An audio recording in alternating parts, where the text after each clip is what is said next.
Well, the sun is shining in Port St. Lucie at Tradition Field as the Mets get ready to play some ball. Get the drills in early. Anthony Recker will do the catching. Got a Triple Crown winner in the house today. Miguel Cabrera's Tigers to take on the Mets. Marlon Byrd, a little shadow boxing. That'll get you ready to play the outfield today. Maybe you get lucky if you're a fan. Take a picture with Zach Wheeler. Find it. Spring training baseball on SNY presented by Citi this afternoon as the Mets play host to the Detroit Tigers. Hi, everyone. Welcome to the broadcast. Alongside my partner, Ron Darling, I'm Kevin Burkhardt. So the Mets and Tigers to play this afternoon on a nice day here in Florida. A little bit of a breeze, but there's some big-time storylines in this game. And, Ronnie, we start with the Mets and Jordany Valdespin, who, came in as the guy who had a nice, did a nice job off the bench pinch hitting last year. But right now he's playing himself not only onto this team, but as a starting outfielder. You know what's interesting when you talk about Valdespin, he can be a little divisive in the way his personality is, but as you try to quantify all these young outfielders for the Mets, you know what he has? Talent. Yeah. He's a guy who can run, he's a guy who can hit, he can hit for power, play different positions, and he's been great in spring training with 3 home runs. Meanwhile, these Tigers went to the World Series and were swept by the Giants last year, been in the playoffs the last 2 years, and they have, without question, the best hitter in the game of baseball in Miguel Cabrera. He is the Triple Crown winner the first time since '67 with Yaz in Boston, and I don't think there's anybody like him in the game, Ryan. Well, he's an amazing player. He averages hitting about 320 every year, hits 30 home runs a year, drives in 100 plus, and last year had his career year with that Triple Crown year. Probably, I think, the best right-handed hitter I've seen of his generation. He's having a little fun with our camera person there as well before the game. He's in a good mood. Meanwhile, for the Mets, we'll get our first look on SNY at least this spring of Dylan G, who makes the start today. And, coming off what could have been a very serious surgery repairing the artery last year. Well, think about it. I mean, his entire family had to be fearful of if he would have a future moving forward. He has come back, probably the most excited guy to bring in spring training and spring training be here. And think about it this way: 21 wins and 15 losses. Be hard pressed to find any young Mets pitcher that started out that quickly in his first 36 decisions. G gets the start for the Mets. Doug Fister will give the start for the defending AL champion Tigers. And got afternoon baseball from Port St. Lucie today. A couple of old friends, Jimmy Leland and Terry Collins. Their teams do battle coming up next.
New York Mets baseball on SNY, brought to you by Citi, proud sponsor of the New York Mets, by Delta, by Xerox, ready for real business, and by your tri-state area Volkswagen dealer. Visit VWDealer.com. Get to Citi Field this Sunday for the inaugural Metropolitan Lacrosse Classic, presented by Konica Minolta and Newsday. St. Patrick's Day lacrosse action begins at noon as Navy plays Holy Cross, and then Michigan takes on Colgate. Visit Mets.com/lacrosse or call 718-507-TIXX for tickets. So Dylan G will get the start today, and then LaTroy Hawkins will get in the game, followed by Pedro Feliciano, another sidearmer, and Burke and Rice vying for that other lefty spot. We'll see Scott Rice a little bit later. Meanwhile, perfect day to be outside and on that berm. Temperatures today in the mid-60s. Right now the scoreboard says 64 degrees. Wear a little windbreaker out there. You got your nachos and your soft drinks, and you're ready to roll for a little spring baseball. It is windy, though. Got to hold on to your banners. That's for sure. Some cool shots as we take a break. Very intense music. I feel like General Custer's on the horizon. We'll be back. First pitch next. Only Mazda.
We check the spring training. Mets and Tigers getting set today.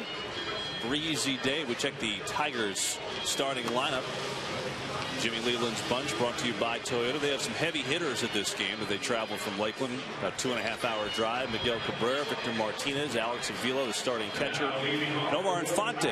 He and Cabrera back from the World Baseball Classic after Venezuela was eliminated. That the lineup facing this man, Dylan G. Well, Dylan G, if you're at home and don't know what Dylan throws, you're going to watch him try to spot his fastball. Has an outstanding changeup, his best pitch, and a curveball that he'll get over for strikes. And leading off for the Tigers is Quentin Berry, the center fielder for this afternoon's game.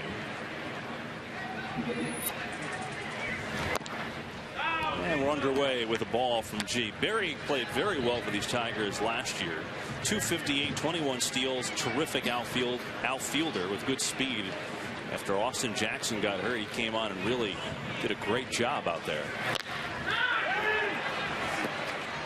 Golf one to Valdes speed and left, and there's one down.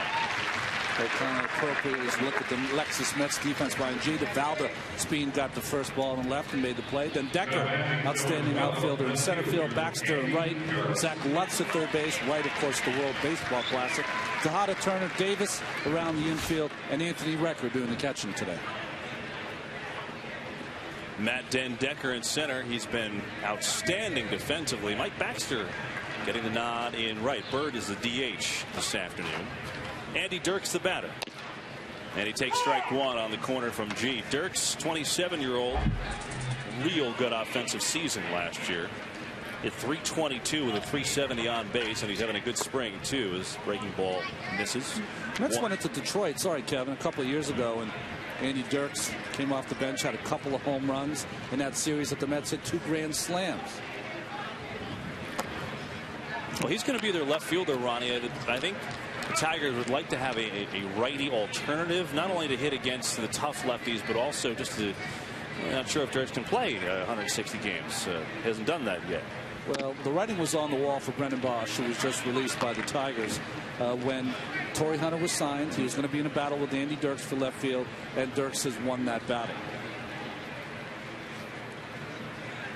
Got a 3-1 count here from G. And G walks him.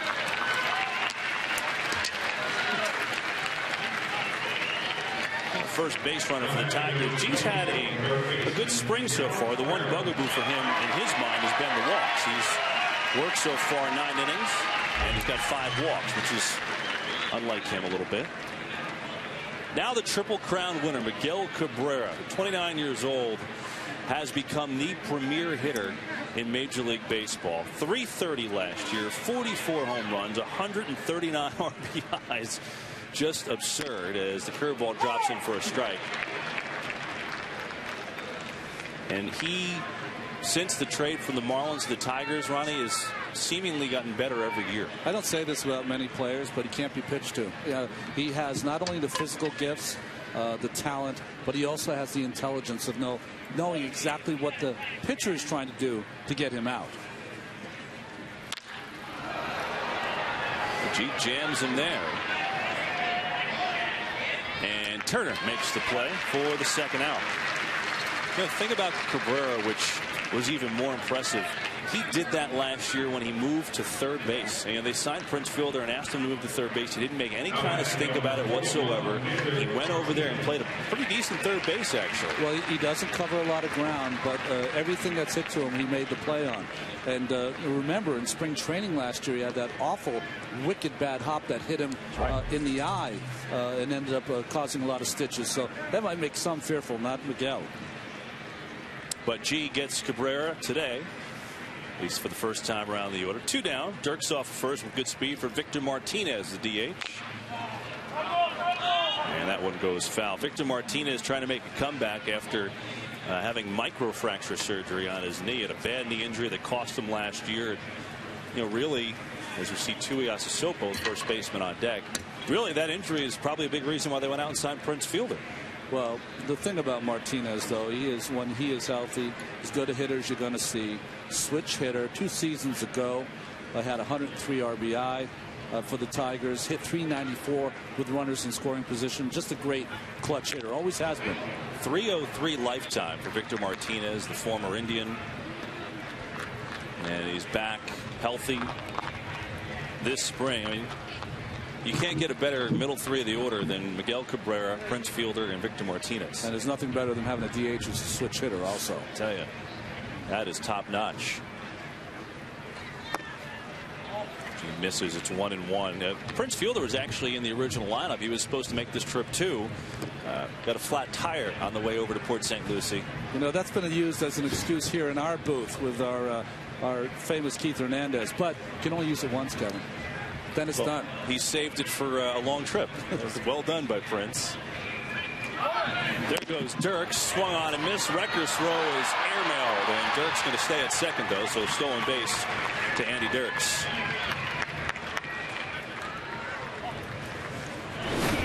Well, we've got some speed here with the Tigers. Austin Jackson leads off. Quinton Berry will lead off in this game. And Andy Dirks, who doesn't have a ton of speed, but is very opportunistic. Head down, Bad throw by Recker. Easy stolen base. So the Tigers, the runner in scoring position against G here in the first. 2 now. 1-2 count to Victor Martinez.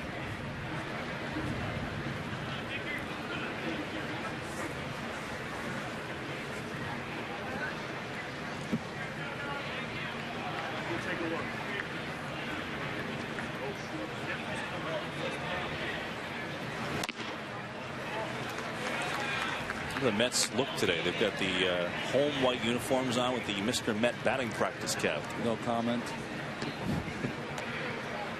Can't go there, Kevin. We'll leave that alone. Yes. I'm sure it'll be a popular hat, though.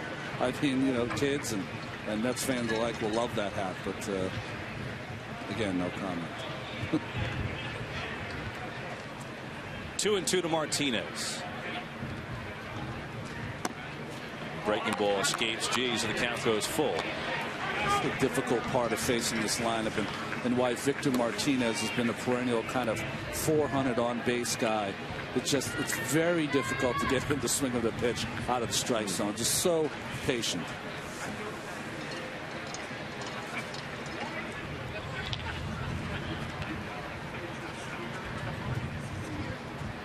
Payoff on the way. Just got a piece. That's what makes those big three unique. I mean, they all have pretty good eyes between Cabrera and Fielder and Martinez. Well, I think there's less pressure on you when you're in a lineup where you know the guy behind you can absolutely get it done. It's when you're in a lineup all by yourself where you sometimes can take too much on your shoulders. But each of these guys know that they have a quality hitter behind them. You know, a good test for Dylan G. I mean, you talk about getting a spring start. You're not going to face better hitters than the Tigers have here today. Again, it'll be a 3-2 to Martinez. And curveball is low. It's ball 4. Meanwhile, it gets away from Recker. Dirks goes down to third. So the walk issued to Martinez. Probably a wild pitch on G. Runners on the corners. 2 walks in the inning for Dylan G. Well, I wouldn't say that this is a pitch around because you never really see that in spring training. But I will also say you very rarely see a 3-2 breaking ball with a runner on second base. So we'll have to ask Dylan G after the game if he wanted to be very careful with Martinez with the younger Tuiasa Sopo up. Well, the interesting thing is that watching G in this first inning, he's thrown a lot of breaking balls, and they are not on par with what he usually throws when he's got his good control. And last year he had his best year as a pro before getting hurt. As Matt Tuiasa Sopo playing first for Fielder, watches ball 1.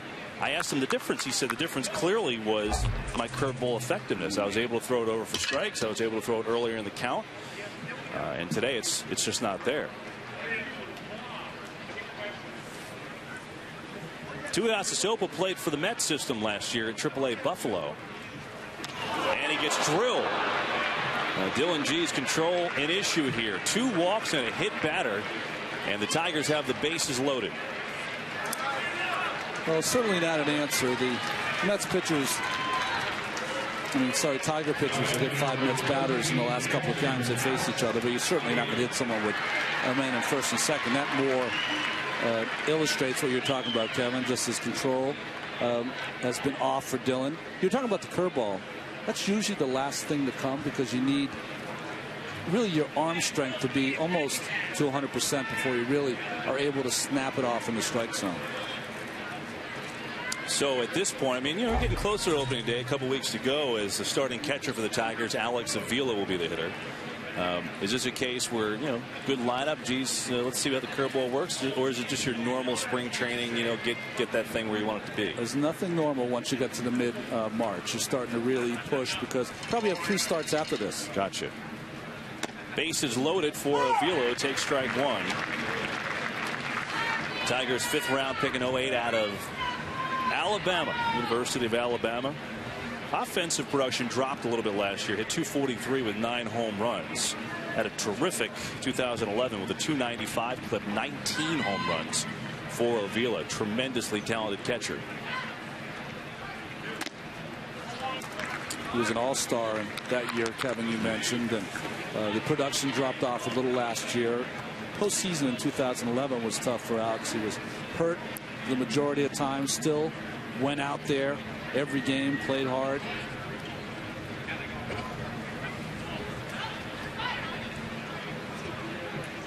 Bases are loaded against Dylan G here in the first. Couple of walks, a hit batter.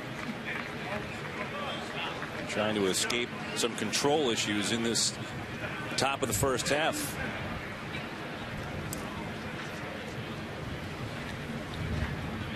Terry Collins looking on for his right-hander. Now even the fastball is all over the place for Dylan G. You know, in a regular season game, Kevin, Dan Warthen would have been out there already. And I like this. You know, it's kind of like, you know, you got yourself into this trouble. You should know how to get yourself out. You've been here long enough. Now, if something happens here, he certainly will go out. But it's interesting in spring training how you want your young pitchers to try to get through their own troubles. 2-1 to Avila. And it's 3-1. What do you do now? The curveball clearly hasn't been there, and now he's lost the fastball. Well, you know, it's a difficult thing. Is that, you know, he's a spot pitcher, the guy who has to throw to corners. Occasionally you get in these situations, Kevin, and you say to yourself, all right, here you go, Alex. Right down the middle. Hope you pop it up. 3-1 to Avila with the bases loaded in the first. That thought the corner was close. Well, usually when you're in this situation all over the place, the umpire will not give you the benefit of the doubt, but certainly got it there from home plate umpire Chris Siegel. Working on the radar gun behind home plate, by the way, if you're watching at home wondering what the miles per hour was, try to get that for you. G popping the glove. Now 3-2. Runners in motion, and outside, ball 4. G went to the fastball, missed wide, and 3 walks and a hit batter against Dylan G in this first inning, and it's 1-0 Detroit. Well, sometimes when you're in these games, and you certainly are facing a really tough spring training lineup and the Detroit Tigers, you come in trying to think, I got to be real careful with these guys. There's great hitters up and down the lineup, and they can get you into trouble when you're not aggressive enough. I don't know that I've ever seen G this wild. I mean, he's having trouble today. Don't forget, you know, this is a guy that went through a real difficult surgery, missed a lot of playing time last season, has come in probably as strong as any of the pitchers, and sometimes for a control pitcher like a Dylan G, being really strong can sometimes work against you. So G has forced in a run, 3 walks and a hit batsman. 2 down, bases still loaded for Avisail Garcia, the right fielder, one of the Tigers' best prospects, who takes a hefty cut and fouls it straight back. He has a lot of traits like Miguel Cabrera when you look at him play and look at him swing. And same size, 6'4", 240, known as Miggy Jr. or Miguelito with the Detroit Tigers. This kid has a chance to be a big star in this league.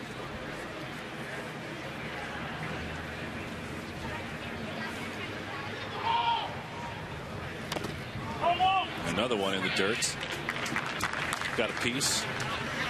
Well, you look at Garcia and what kind of capabilities he had. I mean, he jumped from A-ball to the major leagues last year. I mean, you don't see that often, especially from a position player. You have a team that's in first place. That's going to the postseason. It gets called up for the last 23 games. It's you know, hits well enough for them to put him not only on the postseason roster, but put him in right field and start the games in the postseason. Likely, they'll probably start this year at AAA. I mean, they can kind of platoon him with Andy Derrickson left, but the feeling is in Detroit that he'll start in AAA just to get more at bats. And an 0-2 hole here. We talked to Jimmy Leland about this last season, and he said, listen, you know, when you have a talent like this, you want him to be in the major leagues, but if you're not going to hit every day, there's no reason to be here.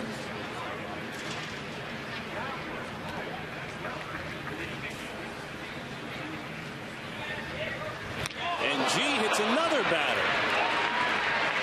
Wow, this is some inning for Dylan G. He now forces in another run. 3 walks and 2 hit batters in this first inning. Is cause for concern at this point? Well, if you've been a Mets watcher and you've watched Dylan G, you see the numbers there.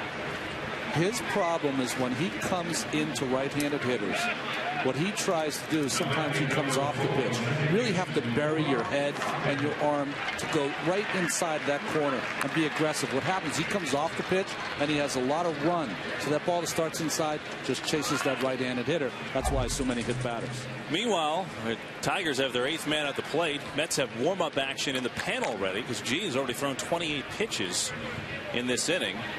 Which is Scott Rice didn't think he'd be thrown in the first inning. As Omar Infante, the veteran, will be the hitter. Still the bases loaded. Still no hits. And Infante, first pitch swinging. Den Decker on his horse. He'll get there to end the inning. But the Tigers put up a couple runs on some Dylan G. wildness. Mets come to the plate next.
Here's the lineup Terry Collins sends out for his Mets this afternoon, brought to you by Geico. Valdespin in left, getting the start. Bird at DH. Mike Baxter looking for a couple hits today. He's had a tough start offensively to the spring camp for the Mets. And Doug Fister, the 29-year-old, on the hill for the Tigers. You know, didn't have a complete year last year, but the year before split time in Seattle, then came over, of course, to the Tigers in a big trade and was outstanding down the stretch, outstanding in the postseason. Valdespin leads it off. He's had a terrific camp.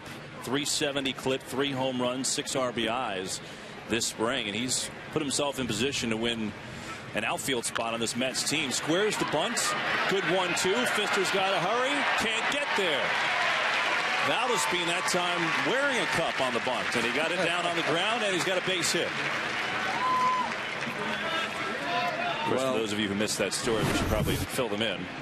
Well, we will, but first, has 3 home runs, but the ability to bring this ball with him to first base. He knows he has a pitcher out there who's 6'7". Probably doesn't move as well, although he is a good fielder. And Valdespin with that great speed we talked about in the open.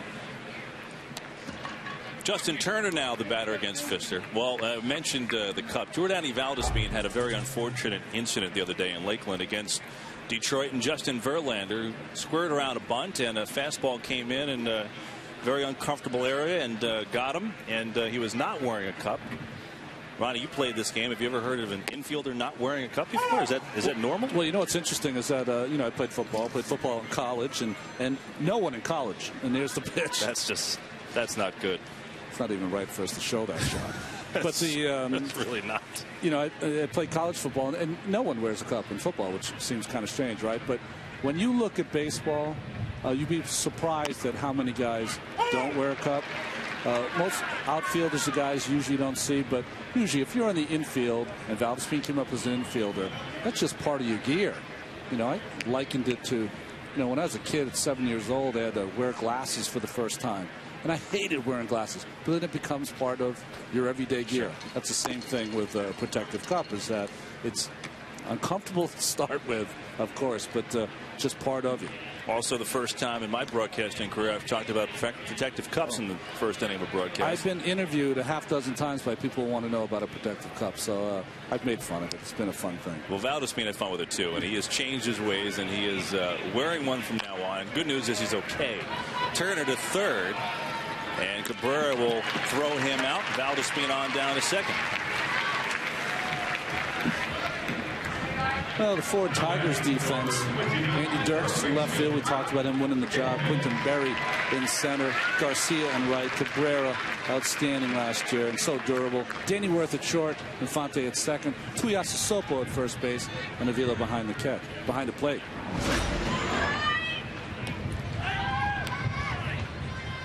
So now Valdespin off of second for Ike Davis, who's had an outstanding spring. He's batting .400. That's good for sixth in the Grapefruit League, and his on-base percentage at 50%. So Ike has been healthy. He's looked comfortable, and he's been terrific. Couple doubles and a home run, and he takes strike one. You know, back to Valdespin, though, about his skill set, and there's a whole other part of Valdespin, too, that involves other things that he's hopefully learned and will do better off the field, tweeting, whatever it is. But, you know, the speed, in some ways you almost forget about that because we've seen his home run power. We saw it last year, but this is a guy that in 2011 in the minor league stole 37 bases. And the Mets have no speed. Yeah. You know, so that's where you're looking to, you know, change your lineup, you know, make your lineup a little more potent, ability to maybe steal a run here or there. You know, with Cabrera off the line at third base, like Davis, the left-handed hitter up, Worth, the shortstop's got to keep Valdespin close because he wants to take that bag. Always hard for a young player, Kevin, to steal third with the left-handed hitter up. The veteran Avila has a nice look to third to make the throw, and you've got a power hitter up in Davis. 2-1 to Davis.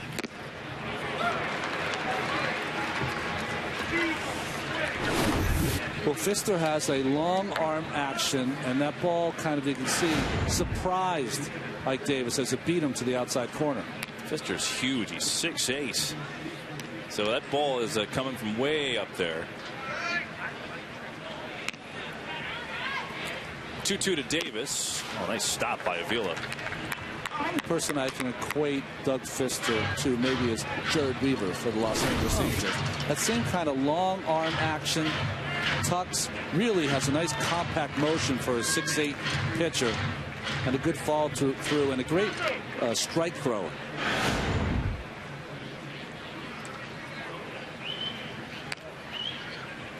See Pfister's record last year. Davis to the right side, but that is a foul ball. Doug Pfister, really a good trade for this Tigers team. I mean, they traded the Tigers from the Mariners in July of 2011. After that trade, he was 8-1 with a 1.79 ERA, and he was big in the postseason. He had that huge start against the Yankees where he went 5 innings and really enabled the Tigers to take out the Yanks in 2011 with that terrific performance. I mean, talk about giving yourself a boost. You can't do any better than he did after getting traded to Detroit.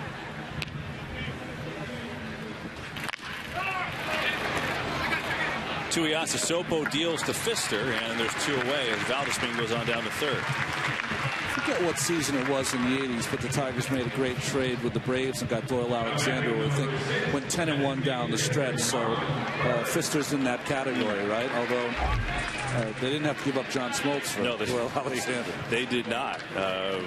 He's been good. I mean, 5 postseason starts for Pfister already in a Tigers uniform, and 2 postseasons. You got an ERA under 3. I mean, that's big time stuff.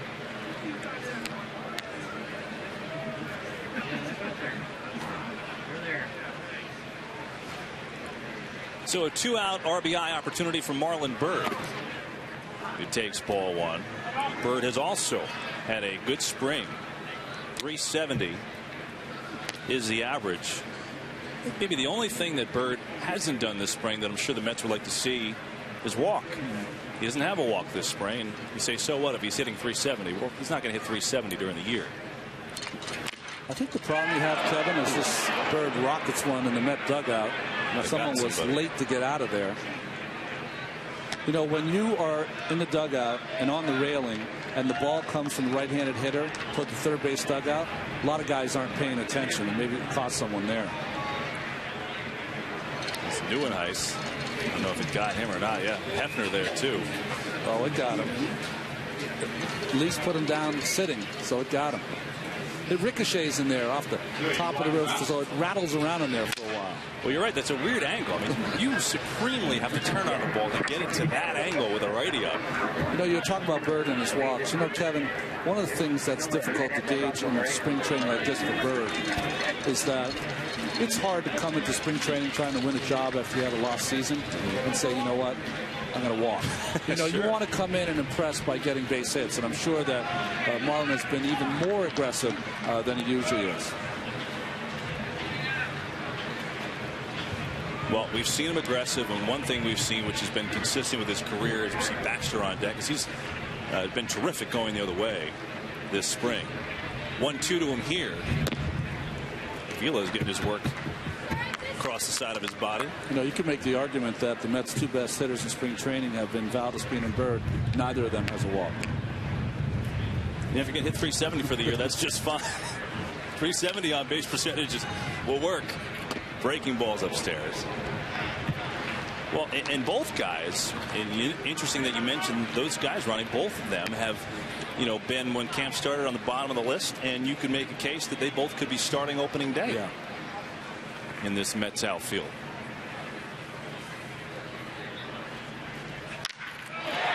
Bird hits one high and far to left. Dirk's retreating.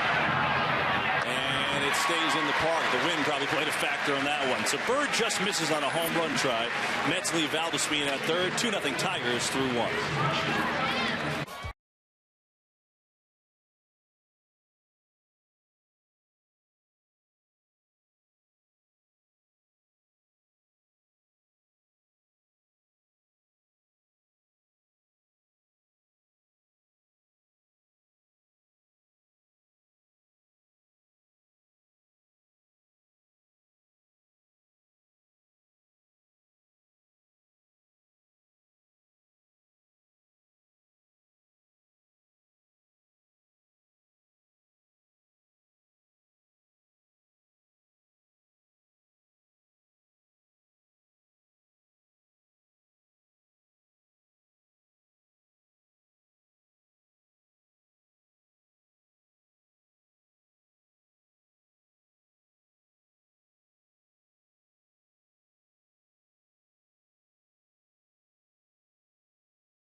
Second from Tradition Field in Port St. Lucie. Tigers 2, Mets nothing. Detroit got their runs all on Dylan G. Wildness. 2 hit batters and 3 walks in the first inning. So Marlon Bird, well, off the bat, it sure sounded like a home run, but the wind blew it back in the park. So the Mets missed an opportunity in their half. And so we start the second, and Danny Worth takes strike one on the outside corner.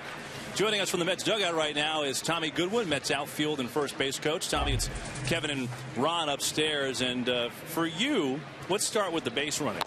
You know, Terry Collins at the very beginning of camp made it no secret that we've got to find a way to manufacture runs. That's going first to third. That's, you know, doing whatever we can do to get better to sneak runs on the board.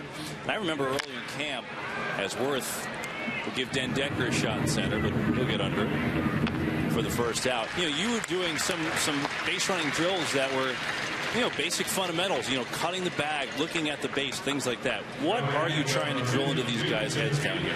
Just staying is the main thing, and being aware. Game awareness is so key, especially if we're not going to steal a lot of bases, which it doesn't look like we will. I mean, we'll have opportunities to steal some, but we're not going to get a whole bunch of them. And what I like to get across to the guys is just look for the opportunity to take an extra base without giving up an out, whether it be a dirt ball read, or whether it be a first or third, whether it be just taking an extra throw from an outfielder, a ball that's coming in high, coming into the infield, things like that. So just being aware of it and being ready to do it, and that's basically what we're trying to get across. Well, this is one of those in-between plays, and Tommy knows this well because he could do this himself in his 14-year career. Just get it past the pitcher, and with your great speed, you're going to get the bat. Yeah, we've seen 2 great bunts so far where guys really didn't have a chance. We really had to make a play, and neither team was able to do that. So those are 2 good bunts that we've seen already today. Tom, you just mentioned it about, team's not going to steal a lot of bases. How much can you, and G wild again, this one in the dirt, record no chance, and Barry goes on down to second. Dylan G just does not have any kind of command today. He's had a tough one so far. Easy. No, he's not himself. We're not used to seeing him like this, Tom. It's a beautiful day out. Let's just enjoy the day. It is a great day. We talked to Tom Goodwin downstairs from the Mets dugout, and I lost my train of thought, actually. See, Tommy, the wild pitch threw me. Totally. Oh, the stolen base thing. So you talked about you're not going to steal a lot with these guys. How much can you make a team without the true base stealer into base stealers? Like an example would be like Daniel Murphy last year. He seemed to take a base when it was right. I mean, how can you coach that and kind of coax as many steals out of this team as you can? Well, yeah, honestly, guys do that on their own. We figure out a time that's a good time for those, for guys to run as far as the time from the pitcher has it going to home plate. Figure out that time, and then it's just up to me to relay that message to them. And when they feel comfortable getting it, Terry's really giving them the green light on certain times during the game and certain times during the year. And I think that as long as we stay within that framework, I think we'll be fine. Murphy did a great job last year with it, knowing what he could do. Baxter also does a really good job of knowing some of the pitches that he can get. And some guys are going to be closer than others, but there are going to be points and parts during the game where we're willing to take those chances. So as long as guys know themselves, I think we'll be fine. Tommy, 369 stolen bases in your career. Who was your biggest influence? Oh, well, when I played with Kansas City, Vince Coleman was still over there, and he really taught me how to break down film and really get into the film room. That was back in 1995. It was my first real year where I got a chance to play. And he took me into the film room, and he just kind of broke it down for me on what he looks at and what he watches from certain guys, and how you can kind of start from the feet and work your way up until you see something that that clicks for you. That's the hard part, is trying to get things that click that maybe I saw, trying to get some other guys to see. That was his thing. He was trying to get me to see some things that he saw, and I'm actually trying to do the same thing, get guys to see what I can see over there. And if you can, and it makes it a lot easier. If you can't, then you just kind of have to move on to something else. But Vince did he was a big influence for me, and in my career as far as just getting me into the film room and studying pictures. Tommy, when you guys sit in your meetings and you have to discuss a guy like Miguel Cabrera, what is said? Be careful. Don't get hurt. And wait till it stops rolling, and we'll pick it up and get it back in there. I mean, he's such a great hitter, and he's got his balance, everything is good. Honestly, it's fun to watch as a fan right now. You just kind of sit here and you get to watch it. Obviously, and we have to play him this year, so we're going to look for our ways to get him out, which is going to be beneficial for us during the year. But when you sit back and watch him on TV, and obviously the year that he had last year, as far as his Triple Crown year, is something that I know that he'll never forget. And it's just a testament to the hard work that he puts in day and day out. And this one gets by record too, so the Tigers advance. Tommy, how about for you now? Getting with this team for a couple years, what have you seen this spring that's maybe stood out to you? Has there been a player or a certain situation that has stood out that's maybe a little different this spring? Well, I know Nieuwenhuis came in a lot different. He came in with a lot more leadership. Came in with, it's unfortunate that he got hurt, but I was very pleased with how he came in to spring, wanting to take the center field job, wanting to take it and run with it on the defensive side. From where I'm coaching, and just seeing how he went after balls in the outfield, it was a pleasure to see, because those, there was a lot of balls. There were some balls that fell last year that the center fielder should have caught. And I told him that he's going to be a big part of what goes on out there in the outfield, as far as a lot of blame is going to be put on him if balls fall in, and so he has to take that responsibility and run with it, and he did that. In camp when he was here. Like I said, it's unfortunate that he went down and got hurt, but hopefully we'll get him back and get him back in the field. Well, Tom, thanks so much for the time. Hopefully get Newman Heights healthy, and we'll see you out on the base paths. Okay, guys. Tom Goodwin joining us from the Mets dugout. Meanwhile, here with Dylan G's control problems continuing with a walk and 2 more wild pitches in the inning. Miguel Cabrera delivers a stinging single to the other way that drives in 2, and it's 4-0 Tigers. Kevin, it's so predictable in RBI situations. He is just so good at being happy enough to take the base hit to right and drive in a couple. He's just such a professional hitter. And you know that he's going to go that way. G tried to counter with a ball inside, didn't get it there. Tom Goodwin played 14 years in the major leagues, hit 24 home runs to go along with those 369 stolen bases. That last home run hit off a washed up right-hander in Oakland that year, Ron Darling. Is that right? Yeah, his last one in the major league. I tell you, it was intriguing what he was talking about, though, about watching video from the feet up of the pitcher, what Vince Coleman taught him in Kansas City about stealing bases. That was fascinating stuff. Victor Martinez is the batter, as the Tigers have 4 runs against Dylan G. Only an inning and a third in the books, and G's pitch count rising rapidly at 43. G is just very uncharacteristic for him. You never see this. I mean, so far today he's got 4 walks, 2 hit batters, 3 wild pitches. So he's just struggling to find that comfort zone. Tough play, but G gets there and will take it all by himself. Cabrera down to second. That's the second out. Good reaction by G as Martinez retired. Where Dylan G wants to be, and in spring training we had a couple instances of it yesterday. We used the Mets first. Matt Harvey gives up a 3-run home run in the first inning to Bryce Harper, settles down and strikes out 6 in the next 4 innings. Yeah. Giovanni Gallardo for the Brewers gives up a leadoff home run to Gerardo Parra and then retires the next 12.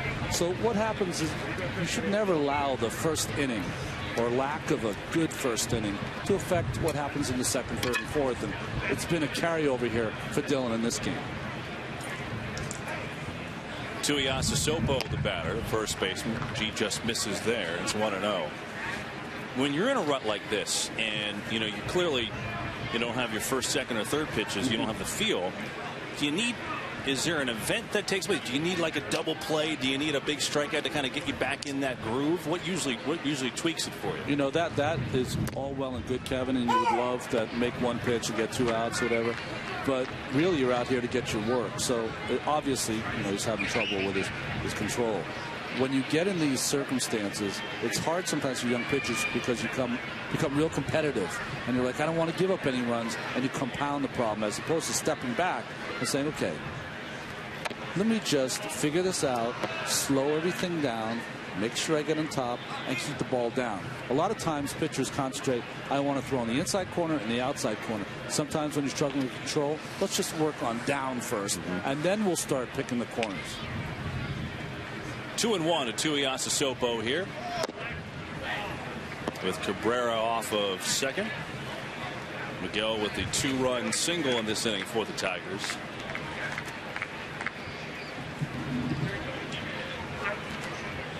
We talked about G. 26 years old, 21-15 in his young career, with an ERA just over 4. He's done a lot of good things.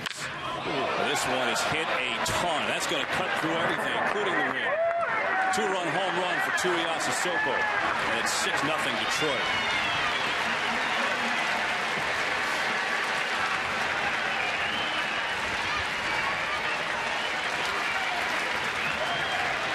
Tuiasa Sopo hit 12 home runs in the Mets system last year at Buffalo. I mean, you had to hit it a ton because the wind is blowing straight in from left. That was impressive. He had a real strong year at Buffalo last year. Signed with the Tigers, picking up Prince Fielder today, and just a bomb to left field. I mean, we just saw Marlon Byrd the last half inning hit one a ton that got caught up in the jet stream. It did not go out, which would have been a home run almost any other day. So that just gives you an idea of how hard that was hit by Tuiasosopo. 6-0 Tigers. Alex Avila is the batter now, and G misses upstairs. A little look there from Avila. You know, home run and the next pitch up and inside, but challenged him and paid for it. Well, you brought up a great point. The Tigers have played the Mets a lot recently, and they have hit 5 Met batters. It's obvious watching today. Dylan G is not meaning to hit anybody. He's just having trouble finding the strike zone. That's all. So G's yielded 6 runs on 3 hits. He has walked 4, hit 2, 3 wild pitches. He's trying to get some positive here before he reaches his pitch limit. So unlike the Dylan G outing today. Big cut by Avila, who walked and drove in a run with the bases loaded his last time up. This is one of those where he has 52 pitches, Kevin. Probably feels like 92, you know, because they've been under duress. He hasn't had any kind of, you know, tempo working where he's, you know, a couple of strikes here, setting up hitters. There's no setting up today, just fighting to keep the ball in the strike zone.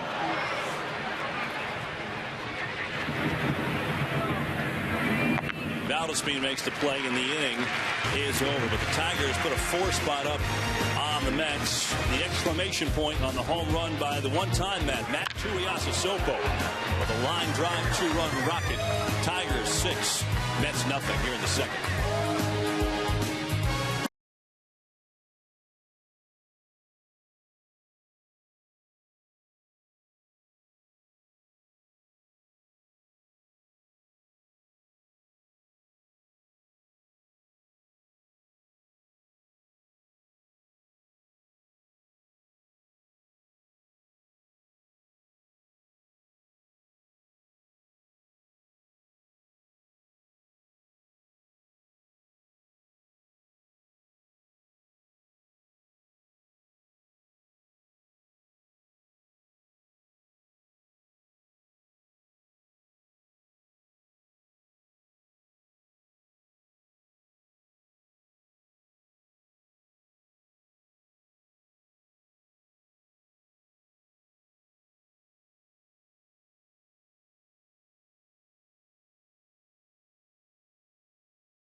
From Tradition Field, 6-0.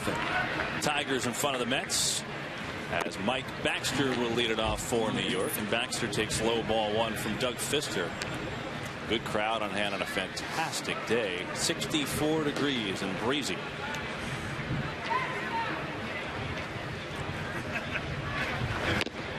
Baxter takes a strike. It's 1-1. You know, sad day. Certainly for a lot of folks in New York, and Mike Baxter is one of them because his former high school baseball coach, the legendary Jack Curran, passed away. Coached forever at Archbishop Malloy and so well known and well respected. I believe Jack was 82 years old, and just, you know, sad for everyone, certainly for Mike, who had glowing things to say about his former coach. So we pass along our best wishes to the family of Jack Curran. Baxter, of course, won the state title for Archbishop Malloy and Curran, and he won that at Shea Stadium.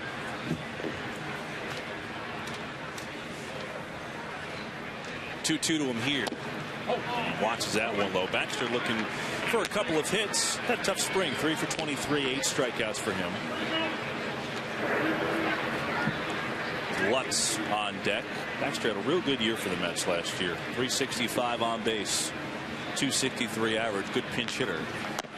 And he draws a leadoff walk. So the Mets have the leadoff man on here in the second. Single game tickets for the 2013 season at Citi Field on sale now. Get your tickets for Mets opening day, the Subway Series, and the rest of the All-Star season. Tickets start at $12 at Mets.com or by phone at 718-507-TIXX. Ticket operators standing by right now. Perfect day for that. Maxon and Relaxon out on the berm in right field. As Mike Baxter has a leadoff walk, that'll leave an opportunity for Zach Lutz.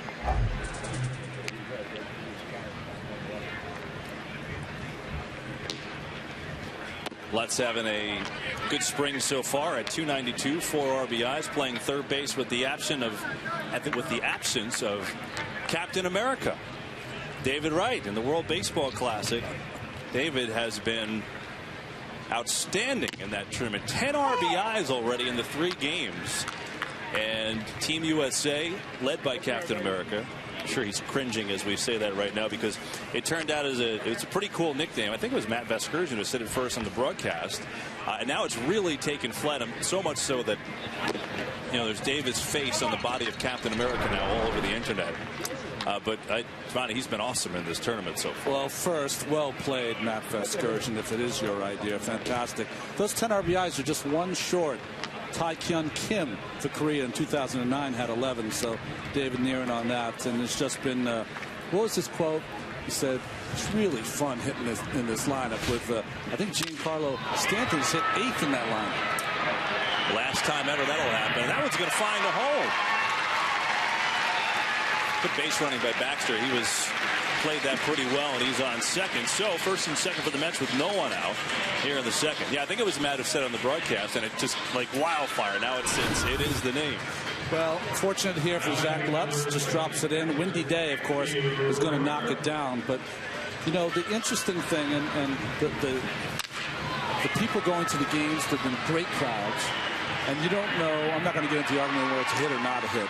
But I do know this, is that Dominican players are getting together and going places to find a place to watch the game if they don't have it in their condos here in Florida. I know a lot of the Mets players are getting together and going to one of the local sports bars here to get together to watch it. So I know the players are excited to watch this game at 7 tonight. Yeah, I think there's going to be a lot of interest. USA and Dominican Republic, 7 o'clock. R.A. Dickey against Samuel Deduno. Anthony Recker, the batter, with 2 on and nobody out. And by the way, yeah, Robinson Cano is even having a better time of it than David. I think 12 for 19. Nah. Can't get him out. That'll be a good game tonight. Packed house, I bet, in Miami.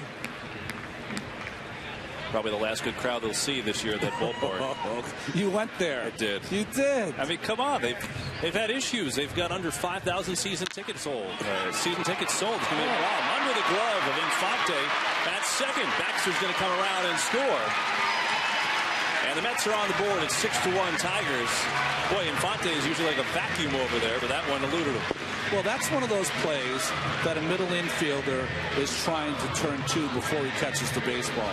And Infante, like you said, Kevin, usually very short-handed, going into the hole here, and he wants to get this and pivot and turn to before he gets it in the glove and gets at least 1 out. See, that glove comes up a little bit and costs the Tigers and gives the Mets a run. So the Mets are on the board, and that'll bring up Matt Dendecker. Score the error on Infante, so no RBI. on the play. Well, we know that Decker can play the outfield. He has been utterly ridiculous in center field this spring. But this is where he's trying to show Terry Collins that he can make the team, or at least if not make the team, be here very soon. Well, there's 2 weeks left in camp, you know. And I think if you've gotten off to an amazing start like Marlon Byrd, Jordani, Valdespin, it kind of carries over for the rest of camp. But if you haven't, like Den Decker, Baxter, and others, then this is the time that you have to really start pushing it forward. And you have to really show what you can do. Den Decker knows when he goes home every night, saying to himself, you know, if I get a couple hits every day for 1 week here in spring training, I'm going to be opening up in Citi Field. I mean, that's the reality for these ball players here. 74 wins for the Mets, so many openings in the outfield, and so many opportunities, and he knows it. He told me that this spring he's widened his stance a little bit just to try and recognize pitches a little bit more, cut down with a little emotion, but he goes down on strikes here. And that's been the one issue with Matt, is that's his 11th strikeout now in 29 at bats, and that's the one area where Terry Collins would like to see cut down just a little bit more. Well, I think they have 2 players that are kind of similar. Tremendous athletes. I'm talking about Kirk Neuenhuis and Matt Den Decker. Yeah. Tremendous talents in the outfield and haven't found their way hitting the baseball. They've got pop, but when they make outs, they tend to be a lot of strikeouts, and you don't want that from guys who don't have tremendous amount of power. Some power, but not tremendous amount of power. So 1 down, and now the 9-hitter today, Ruben Tejada at shortstop with 2 on. Watches outside for ball 1. Mets on the board on the Omar Infante error. 6-1 Tigers. We play here in the second. Talking about the World Baseball Classic tonight. This I thought was interesting. So Puerto Rico comes back last night and knocks off Italy. They were down and seemingly out, but they scored 3 late. They win 4-3. So the way the tournament works in this round, whoever wins tonight between the U.S. and the Dominican automatically advances to the semis in San Francisco. If not, then they play one more elimination game against Puerto Rico. Because Puerto Rico stayed alive last night. You know who will start that elimination game for Puerto Rico? Nelson Figueroa. Wow. Well, good for him. So, and you know he'll relish being on that stage as Fisher's breaking ball is high. So we'll see if he'll play either the U.S. or Dominican Republic tomorrow. R.A. Dickey's starting for the United States tonight, right? Wants a little redemption. Yeah, he'll be motivated. Yeah. He did not have his good stuff the other night. Got hit for 4 runs. Adrian Gonzalez took him deep against Mexico. Well, you know, David Wright was saying that stunner might have been one of those games that kind of a wake-up call. You know, even though you have great talent, in this game you can never throw the glove on the field. Tejada trying to squeak it through, but doesn't get there as Danny Worth picks it up instead for the double play. So the Mets pick up 1 on the error, but they leave a runner on. Double play gets out of it for Doug Fister and the Tigers. Danny Worth turns it nicely. We play 2 at Tradition Field, 6-1 Detroit. The inaugural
We check around the major leagues, brought to you by Citi. Carlos Gomez, a 4-year, $28.3 million deal. And that is huge news we'll get to in a second. Jeter back at shortstop. Played last night, didn't he? I may have misread that. But Jeter back at short. Good news for the Yankees. That ankle is healing. And Puerto Rico, as I mentioned, with the big rally to take out Italy, so they're still alive in the WBC. Jeter did play last night at short. LaTroy Hawkins is the new pitcher. The man of many uniforms, Kevin. 40 years old and in better shape than most people are in their 20s, that's for sure. And he's a great guy in the clubhouse. You see his numbers last year with the Angels. A guy that comes straight over top, strike thrower. Certainly doesn't throw. We used to be 95 to 100 with Troy, but still gets it up there pretty good. So Hawkins in there in relief of Dylan G, who just did not have it. Just one of those games for him. He's had a good spring today. 2 innings, 6 runs, 3 hits. But the issue was his control, which he usually has very good control. But today, 4 walks, 3 wild pitches, 2 hit batters. That was the issue for G. 53 strikes. 53 pitches, 24 of them for strikes. You know, you're talking about in our notes there, Carlos Gomez with that contract. And probably coming off the Angel Pagan contract in San Francisco, where Angel signed 4 years, $40 million. Gomez, of course, last season center fielder for the Brewers. He's only one of 5 guys last year to have at least 50 home runs and 30 stolen bases to go along with Trout, of course, his teammate Braun, B.J. Upton, and Jimmy Rollins. So only 5 guys. So interesting contract for a free swinger, but a great defensive player. And he took a little longer to get there. You know, he was a little bit of a late bloomer. He was, of course, in that Johan Santana trade, and he was the one guy to come out of it to really turn out to be a real good player. We know Philip Umbers, obviously, still he's going to be with the Astros through the perfect game. Deolis Guerra never made it to the major leagues, but you know, Carlos Gomez got better and better. He's never going to be a prototypical leadoff hitter, you know, on base percentage guy. But Ronnie, the numbers you just said, and the way he plays defense, take that a million times a day.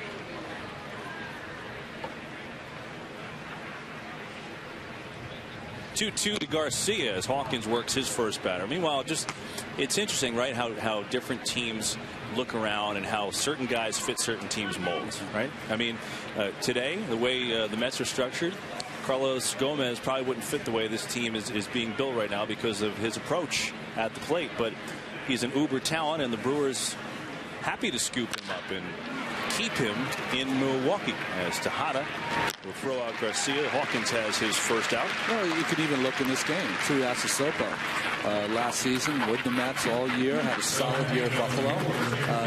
No place for him with the Mets. Signs with the Detroit Tigers and has a big home run today. You can go on and on. Angel Pagan leaves the team or traded from the team. You know, the Mets are probably soured on Angel in his play. Goes over to San Francisco. They love him. Give him $40 million over 4 years.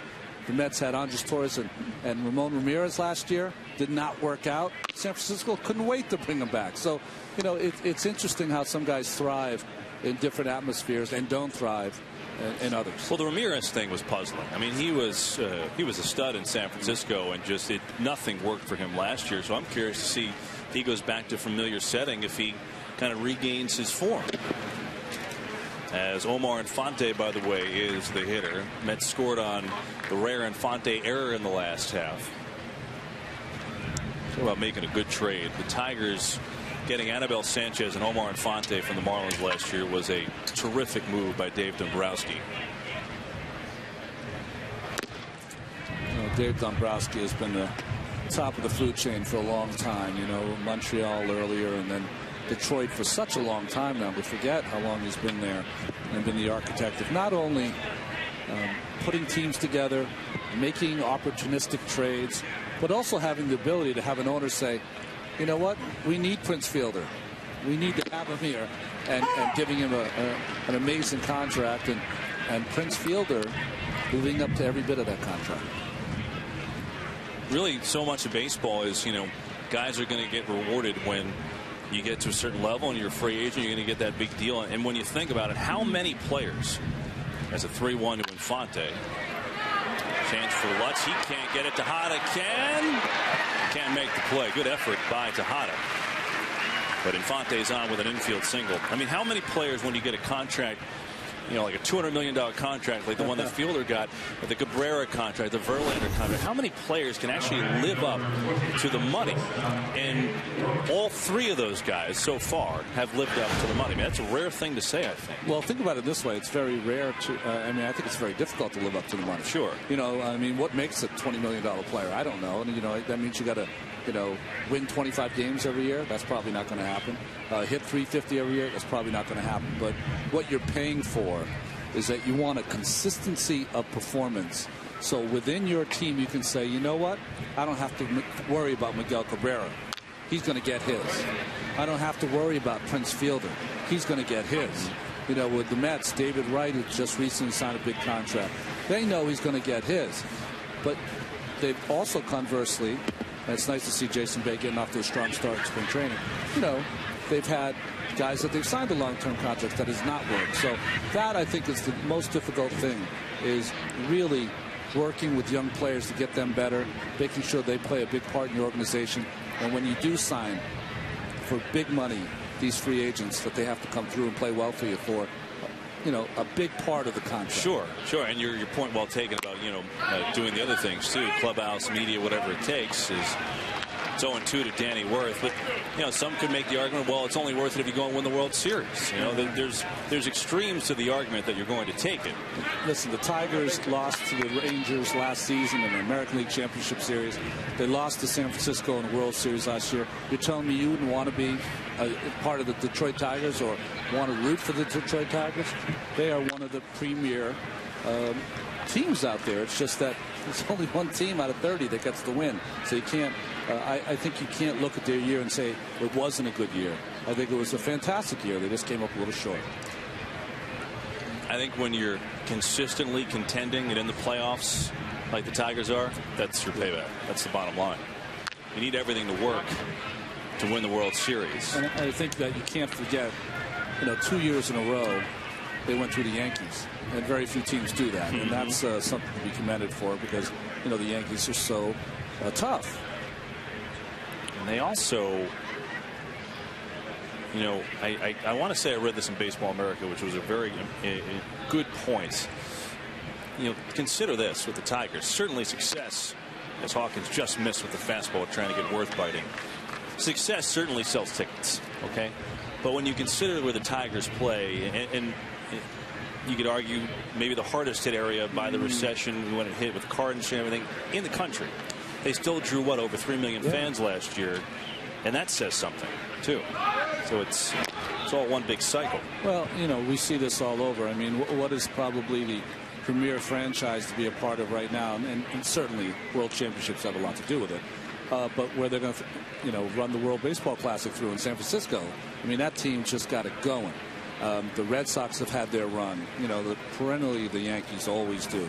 But some of these smaller teams like Detroit make it just so wonderful to go to the games.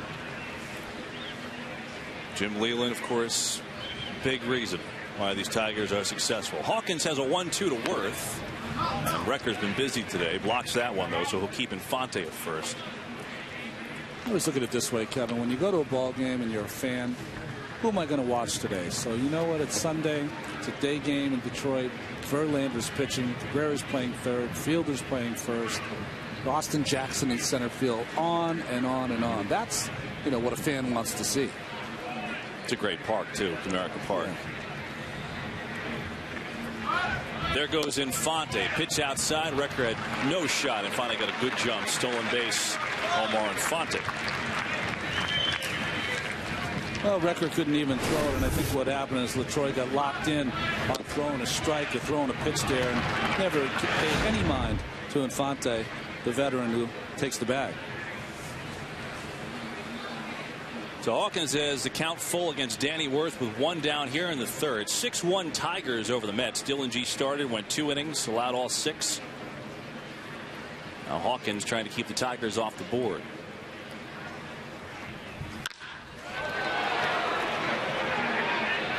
Then Decker battling the sun, makes the catch. Fonte tags and goes third. 2 down.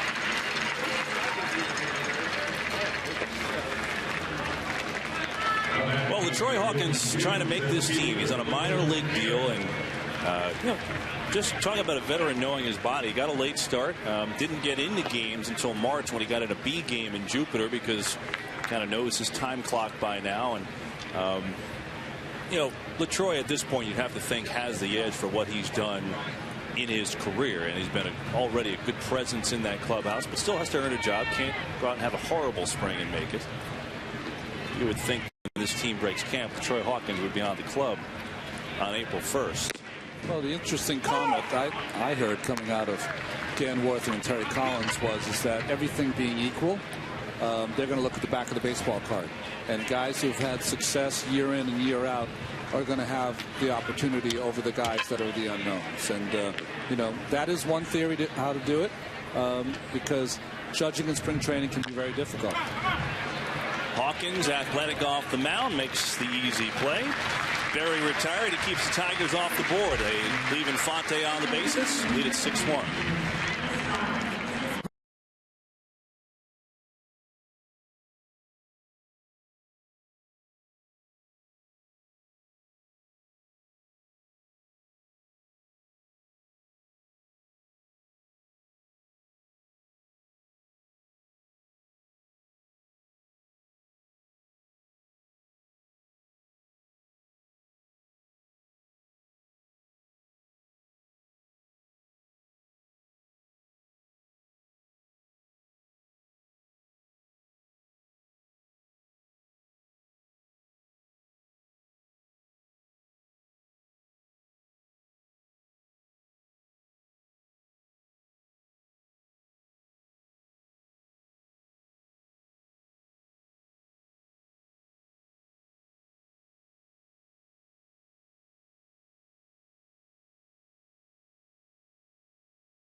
St. Lucie, along with Ron Darling, I'm Kevin Burkhardt. Glad to have you along this afternoon. 6-1 Tigers lead the Mets. Top of the order for New York with Jordani Valdespin leading it off, taking a breaking ball for strike one. Valdespin singled on a nice bunt in leading off the game. Was stranded on third base, though. Came into the game batting .370 this spring. Just keeps on hitting, trying to work his way onto a roster for this Mets squad.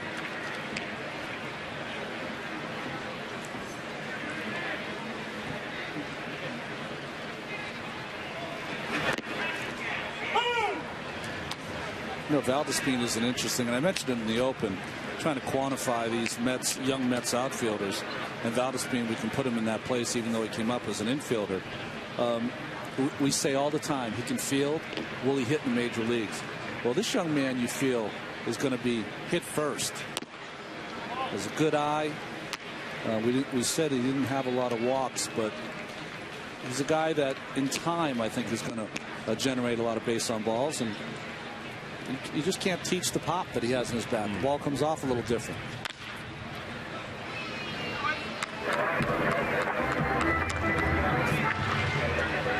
Well, there was some talk, and Justin Verlander put it immediately to bed when Valdespin got hit by the pitch the other day in the sensitive area, that maybe Verlander was saying, hey, tone it down, don't hit your home runs and do the do the jogging and the showboating, especially in spring. And that wasn't the case with that particular at bat. But I think legitimately, it's just all learning lessons for Valdespin as he taps the grounder for the first out. Well, the lesson there was that when he squares around the bunt, he's got to make sure that he doesn't get his entire body so close to the plate. I think that is the key, because when the ball comes out of Mr. Verlander's hand, not a lot of time to get out of the way.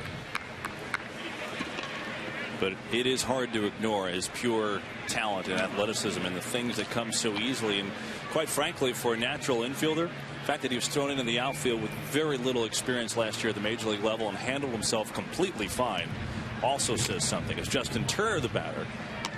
We can make the argument that Valdespin tends to be a very cocky player. You could also say that the Mets probably could use a few more cocky players. And Valdespin is just one of those guys who uses confidence and thinks he belongs here, and that's half the battle.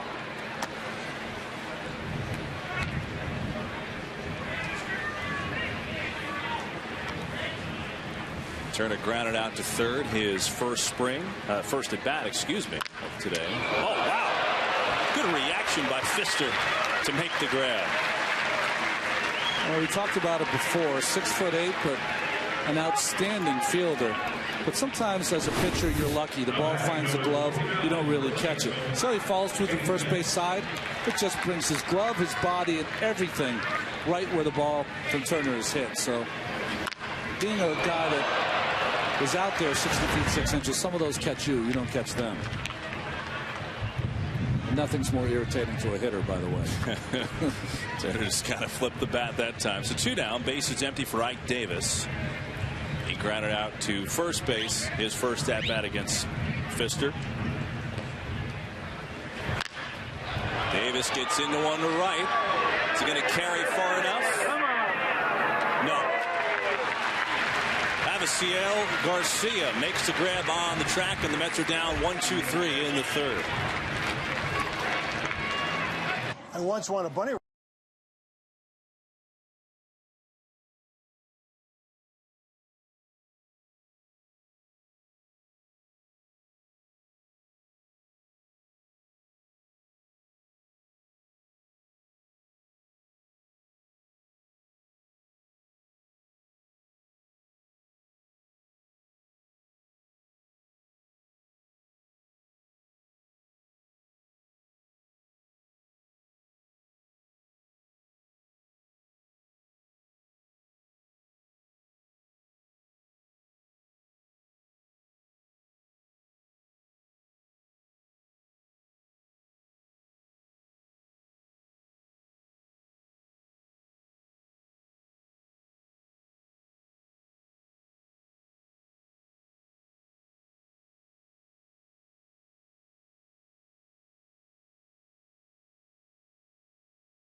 Nice.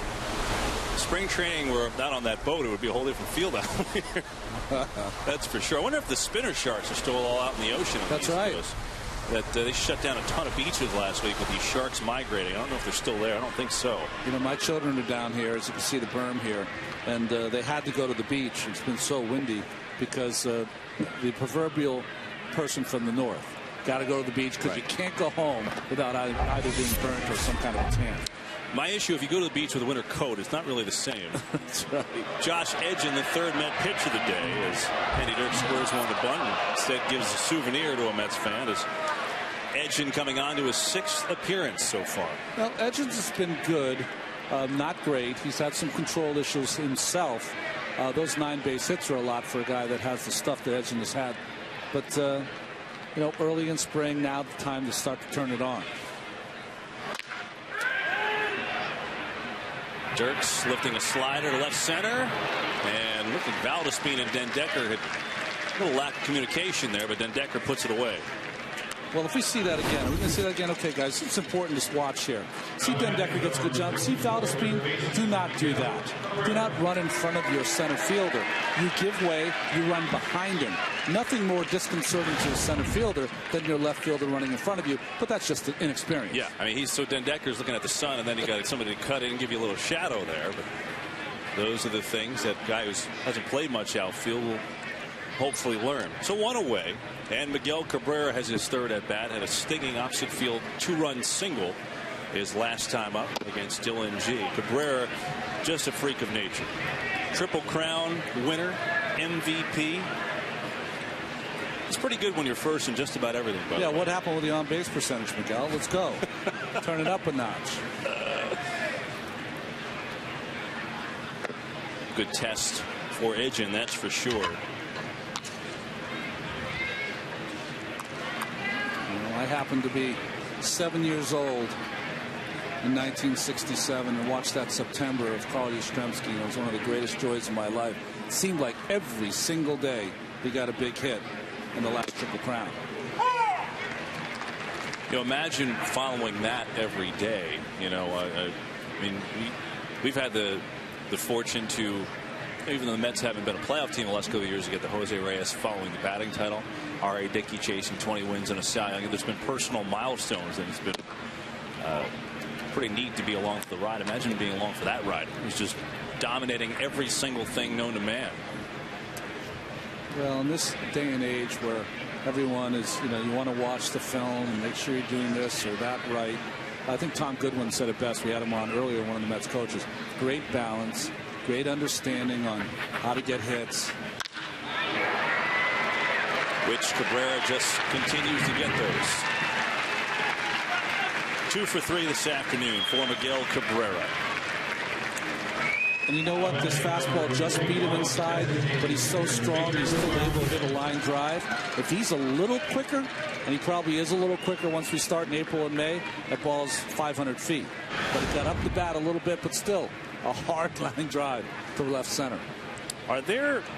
Is there anyone comparable in the game? And there probably is, just that Cabrera's in front of us today. You can't discount Pujols. Right. I'm just saying what I wanted to say is, as far as, and Pujols is probably right there with him here, but as far as a guy that, you know, it's 44 home runs, but boy, he's just such a good line drive hitter too. Well, he's a hitter first. Yeah. And I think that's what you always want to teach in the minor leagues. Make the guy a hitter, and then the power will come. And that's how Cabrera had started. But granted, just excellent talent. I mean, he just has as good a talent as you're going to have. And you couple that with, since his first year when he first came up, partial season, he's never played less than 150 games in the 9 years after that. So the durability is there also. You know, everyone says you got to have a body by Jake to play this game. Well, you might not have the perfect body to play this game, but he plays about as perfect as you can.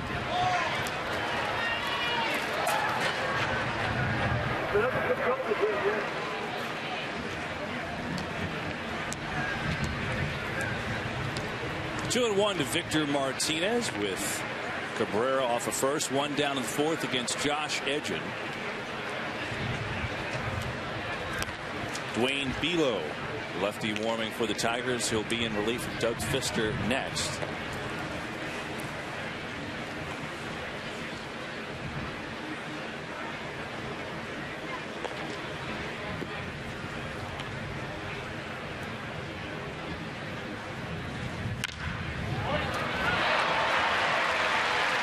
Back-to-back singles from Cabrera and Victor Martinez.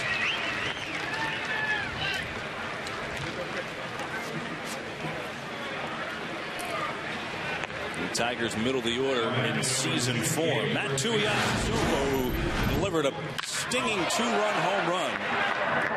And let me tell you, folks, the wind was gusting in from left at that time, so he really got all that one. That's one of those where you say, where was that pitch? Got fence high. That's for sure. Tuiasosopo is 1 for 1. The 2-run home run hit by a pitch. His first at bat against Dylan G. You can see the flags. Still gusting pretty good. And 2 on the pond for the Tigers' first baseman.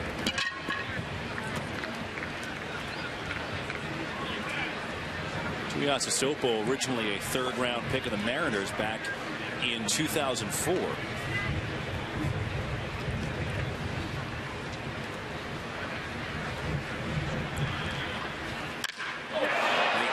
This one to left again. 1 hop off the wall.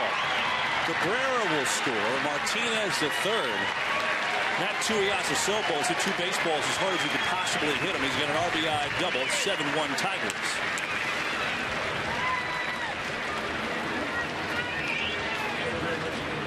Well, I don't know if this is a level of concern for the Mets, but now the 12th hit given up by Josh Edson in 6 1/3 innings here in spring training, and none hit harder than the 3 in this inning. 1 hops the wall. Nice play by Valdes to get it in.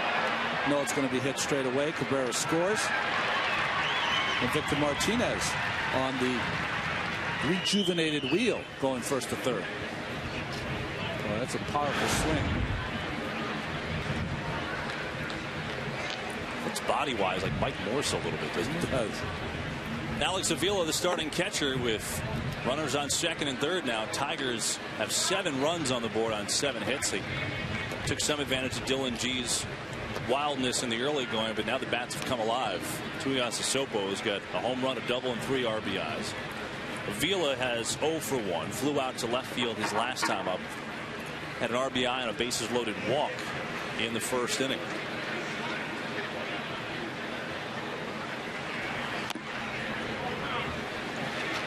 Misses with the slider. It's a pretty good pitch there by Josh Edson. So far, the home plate umpire, Chris Siegel, more of a conservative strike zone.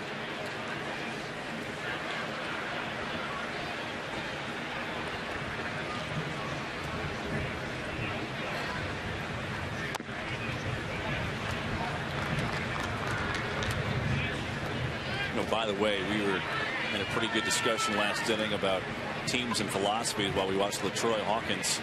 Pretty impressive at age 40 that he's dialing up 92 with ease, isn't it? Yeah, really, right? Well, probably because of the way he throws his entire career. He's put less strain on his arm than most. Avila tattoos one, but it's right at Baxter, and that'll be good enough to get a run home. Martinez scores. Sac fly for Alex Avila. 8-1. Tigers lead the Mets.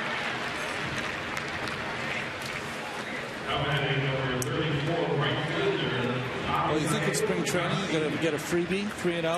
Well, with 2 guys on, doesn't always happen as Avila tattoos that ball for a sac fly on the 3-0 count from Josh Edson.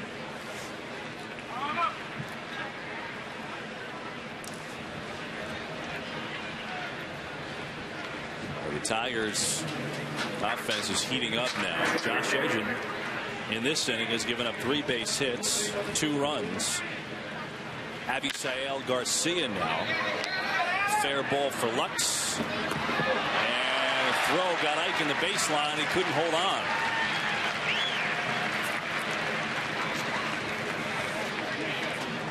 Well, that's not a good play by Zach Lutz. A lot of indecision. One, he wasn't sure it was a fair ball. Secondly, when it's called, he goes to first instead of just taking the runner who's just in front of him, Tuiasosopo, who he could just have tagged out. Once it's called fair, this throw will run into the runner. No chance for Ike Davis to make the play. Just a little indecision. What do you want to do as an infielder? Always assume it's fair, and that way you'll be moving in the direction you want to. Third base is Lutz's normal position. The Mets have moved him around. First base, even played a little bit of outfield this spring, but the error, and now runners on the corners with 2 down for Omar Infante, who singled his last at bat, stole a base. 1 for 2 for Infante. Also committed an error, which led to the Mets' only run.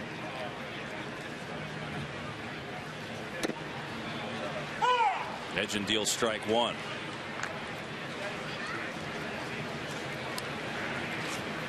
Have you given any thought to how difficult it's going to be? Not difficult, but Josh Edgin came up with much fanfare, pitched well last year, was really given a job this winter, and is coming to here in spring training. Had a tough go of it, and it's going to be interesting to see if he has that, I wouldn't say sophomore season because it's his first full year, but if he's everything that the Mets think he can be in that bullpen. Certainly has the talent and the pitches to do it. Whether he can do it or not, we'll see. That's a fair question. I mean, he made such a jump last year, just ascending to the Mets chain all the way up to the major leagues in a hurry. And that's going to be punched in for another base hit. Going all the way to third on that play is Garcia. RBI single Omar Infante. 9-1 Tigers.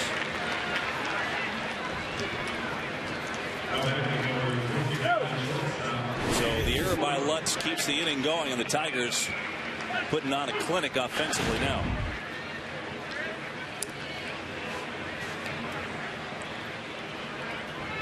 Well, it's a fair question about Edgin. Certainly, he's got to prove what we saw last year was legit. And let's remember that he had a very tough ending to what was a very good season. When Ryan Howard got him twice.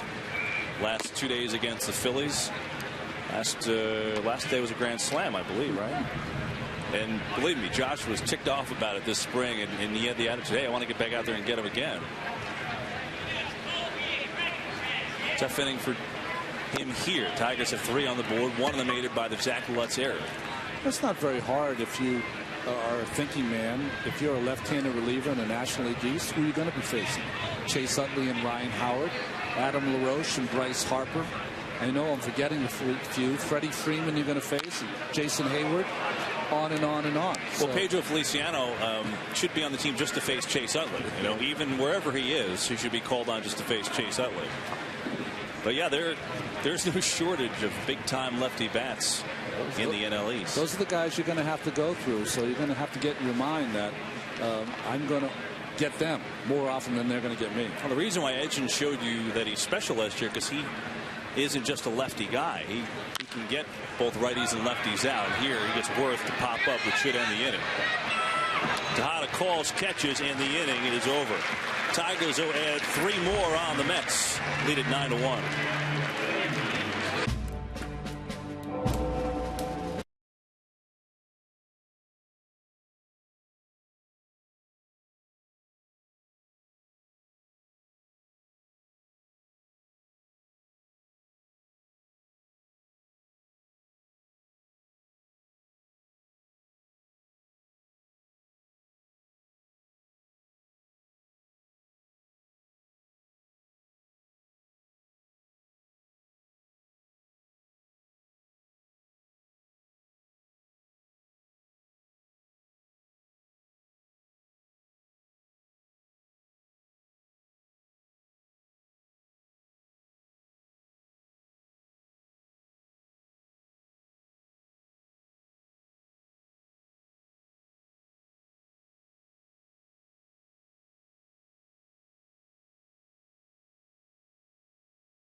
Marlon Byrd leads it off for the Mets in the home fourth. 9-1 Tigers in front of this one.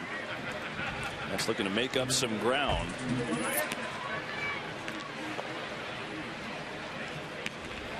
Get the offense going a little bit against these Tigers today. 3 hits for the Mets so far. Breaking ball in for a strike. Bird looked like he had a home run his first at bat. Hit a good shot, but the jet stream just really caught it up there and prevented it from going out.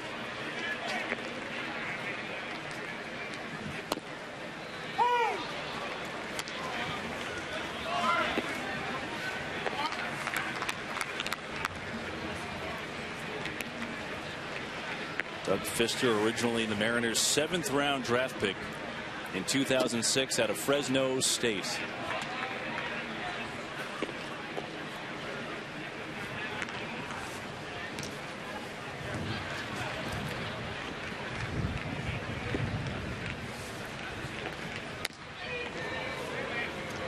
You know, we were talking about Josh Edgen in his inning of work, and you know, sophomore season, what he can be, kind of showing you that what you saw last year for a glimpse can be a full season's worth, and looks to be in this bullpen on opening day. And it brings up as Bird draws the walk here in the 4th. You think about sophomore seasons, I don't know how you don't think about Mike Trout and Bryce Harper. And you know, I was thinking about it. You know, you brought it up earlier, Ronnie. Yesterday, Matt Harvey pitched very well against the Nationals. His only blemish came in the 1st inning, let up a 3-run home run to Harper, but then finished very strong. Retired 11 of 12 and 6 strikeouts. But you look at Harper and Trout, and you wonder, you know, at 20 years old, I mean, how much more can you possibly do in your sophomore season than those two did? I mean, Harper, you look at the numbers last year. I mean, you say, okay, Harper, can his batting average be a little bit better? Yeah, sure. But I mean, those numbers for kids are unbelievable. Yeah, for Harper to do it at 19 and have those numbers, to me, is even more amazing to Trout, and Trout had the better year.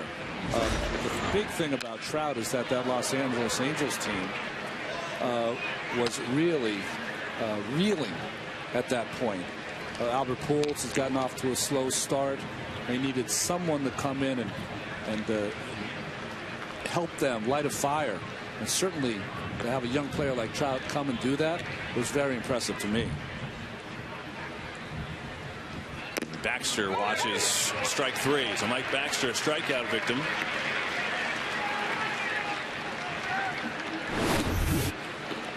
Fastball inside by Fister. The ball tails back over the middle of the plate. One of his real weapons when he's going at his best.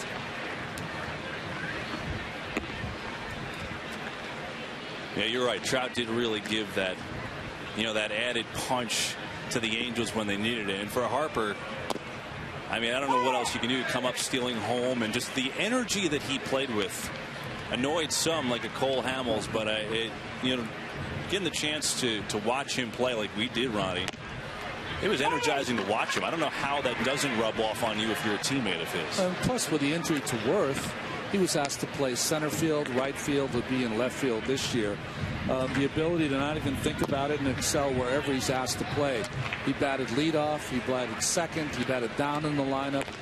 It didn't matter. He's just has the intelligence to go along with that talent to just not worry about silly things. You know, where am I playing? Okay, I'm going to max out there, and that's been one of his great strengths, and shows how mature he is at such an amazingly young age. Yeah. But you know, he's a guy that when he was 6, he was probably doing what 10-year-olds do. When he was 12, he was doing what 16-year-olds do. So he's always been ahead of the curve. I think it's incredible about all those numbers is Tigers have a couple warming. Belo's been warming for a while. Probably see him next. Look at the MVP race, and this was heavily discussed too, heavily criticized. You know, people thought it should have gone. I mean, look, you can make the argument for either guy. Lutz down on strike, so Fister has his 3rd strikeout.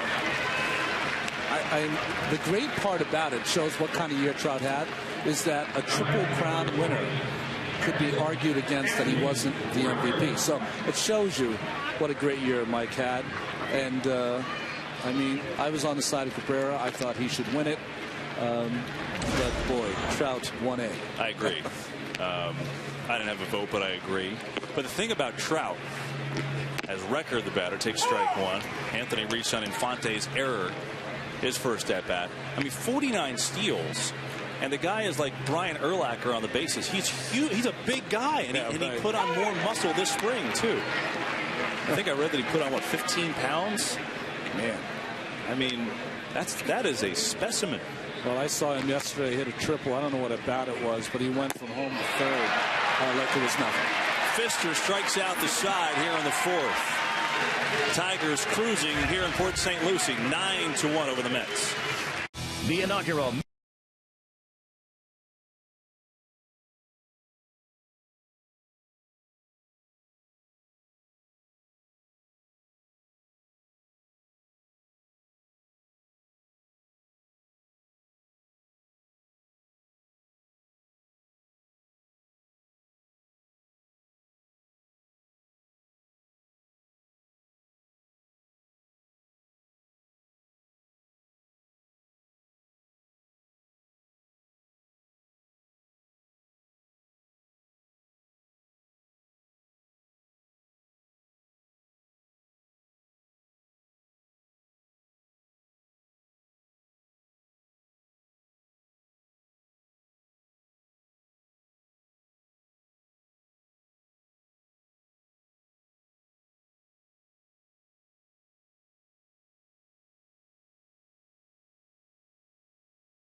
Recap of today's Mets-Tigers Grapefruit League matchup, plus up-to-the-minute news, opinion, and exclusive video straight from camp. Mets Blog, presented by Verizon, part of the SNY.TV blog network.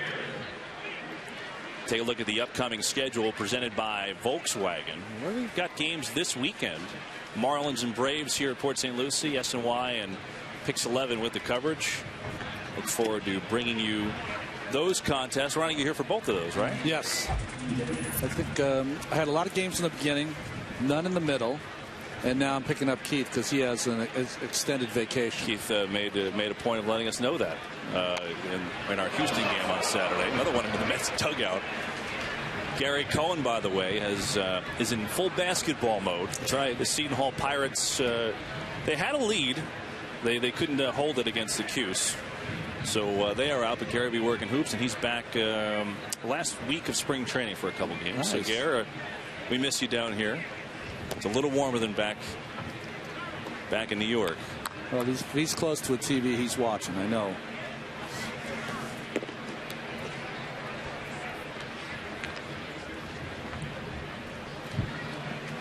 Meanwhile, Josh Edgin in his second inning of work, coming off an inning where he allowed 3 runs on 4 hits.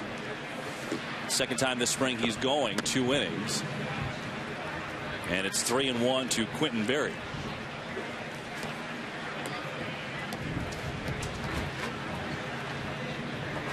We were talking the last inning about Josh, what he showed last year, and kind of continuing to show that now in his sophomore campaign. He pops up Berry. That's the second time Valdespin and the defender have kind of come near running into each other, but Tejada calls and makes the catch. Well, you got to appreciate the hustle on Valdespin's part, trying to come in and make this play. You always want the outfielder, if he's coming in, to make this call, but probably error on letting Tejada take the play because he's the most shorthanded of the Mets fielders out there today. Good hustle, though. He's like just a young jackrabbit. Yeah. He just wants to be in on every play. Andy Dirks the batter. A couple of walks, a couple of runs, 0 for 1 officially with a fly out center, a slider for strike 1. Anyway, we talked last half about Edge and continuing what he showed last year.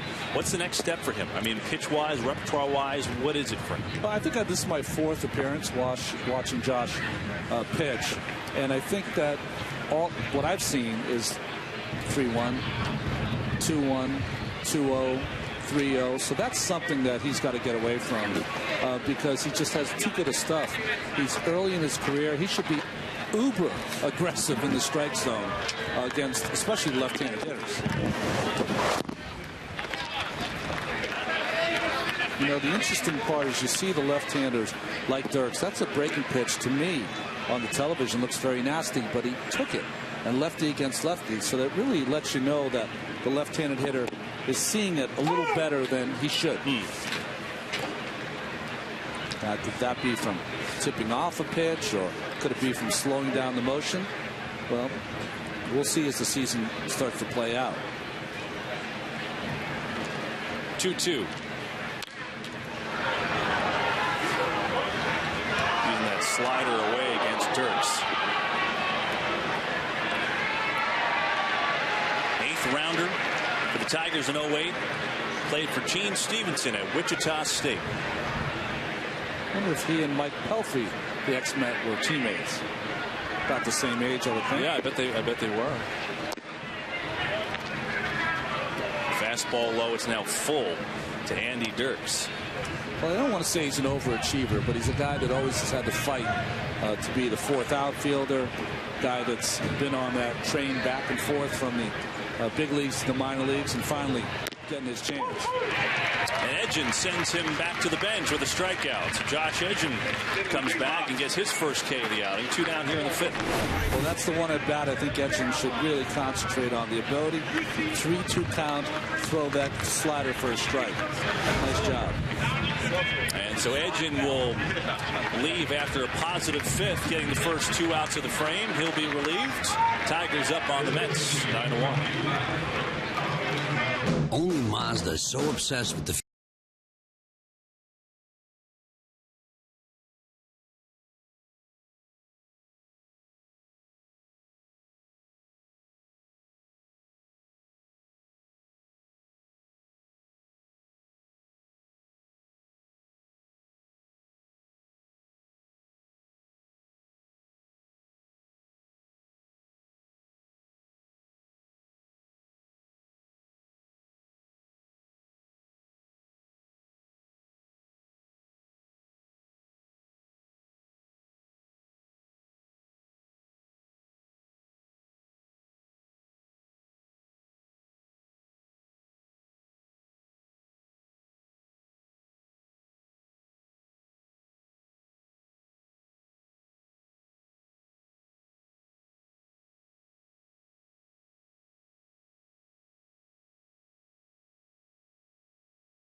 Well, if you want an outing to determine whether or not you might make the team, if you're trying to do that, this might be it for Greg Bird. Summoned into the game, 2 down, no one on for Miguel Cabrera.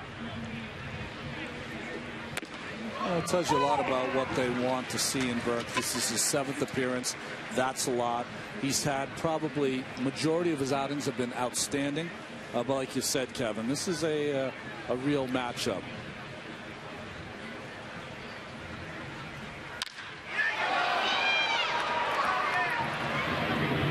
Ballpark will hold this one. Den Decker in center makes the play, so Burke does his job. Comes on to retire the reigning Triple Crown winner. Tigers down in order in the 5th. They're up big on the Mets, 9-1.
Matchups, post-game reactions, exclusive interviews, Big E's Nightly tonight at 11:30 only on SNY. As we go to the bottom of the 5th inning.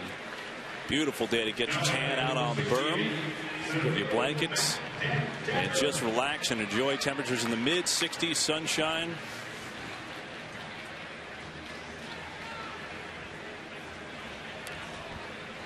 And the Tigers make a couple of changes. First of all, Casey Crosby is on to pitch, relieving Doug Fister, who had a very nice outing today. Fister went 4 innings, 1 run. It was not earned. 3 hits, 4 strikeouts. Meanwhile, Crosby, who spent a good part of last year at AAA, also time with the Tigers, 3 games in the majors, facing Matt Den Decker. Well, on the night that Johan Santana threw his no-hitter, Casey Crosby made his debut. First time he faced Curtis Granderson, he struck him out. And then in the 2nd inning, he walked 4, and Granderson got him for a grand slam. So night and day in that first outing for Casey Crosby. 0-2, pretty good breaking pitch. 1-2 to Den Decker. And again, we talked about it earlier. Den Decker trying to get the offense going. 0 for 1 with a strikeout. He's got 11 Ks, 6 of 29 so far this spring. He knows it. Talking to him beforehand, he knows he's trying to get there. He's widened the stance a little bit, says he's feeling good.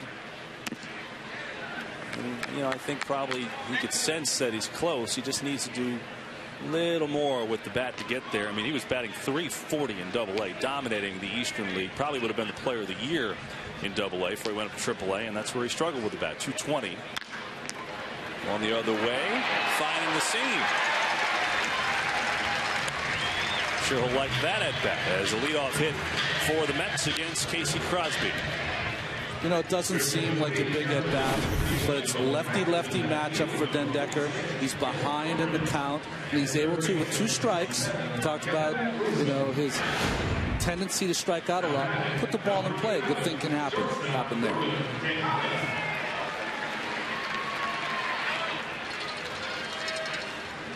Now it's Ruben Tejada, grounded into a 6-6-3 double play, his first at bat. And a potential Mets rally in the 2nd. Mets only run coming on an Omar Infante error Meanwhile, Den Decker can run. He's got 2 steals so far this spring.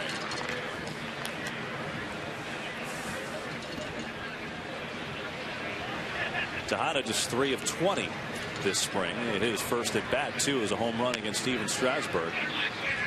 So he's looking to get in the groove. Crosby, a Tigers 5th round pick back in 2007.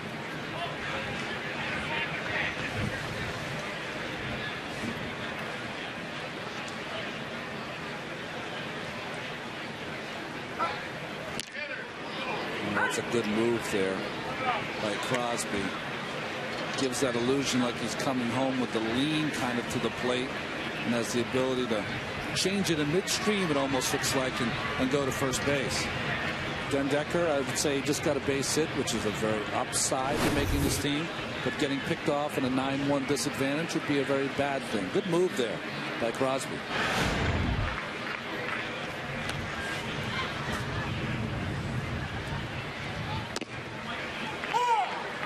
Well, Crosby got that major league time Ronnie was talking about when Doug Fister actually was hurt last year, and he could be in this bullpen. It's possible Jim Lewin can have him in that role if they don't send him down to start in AAA.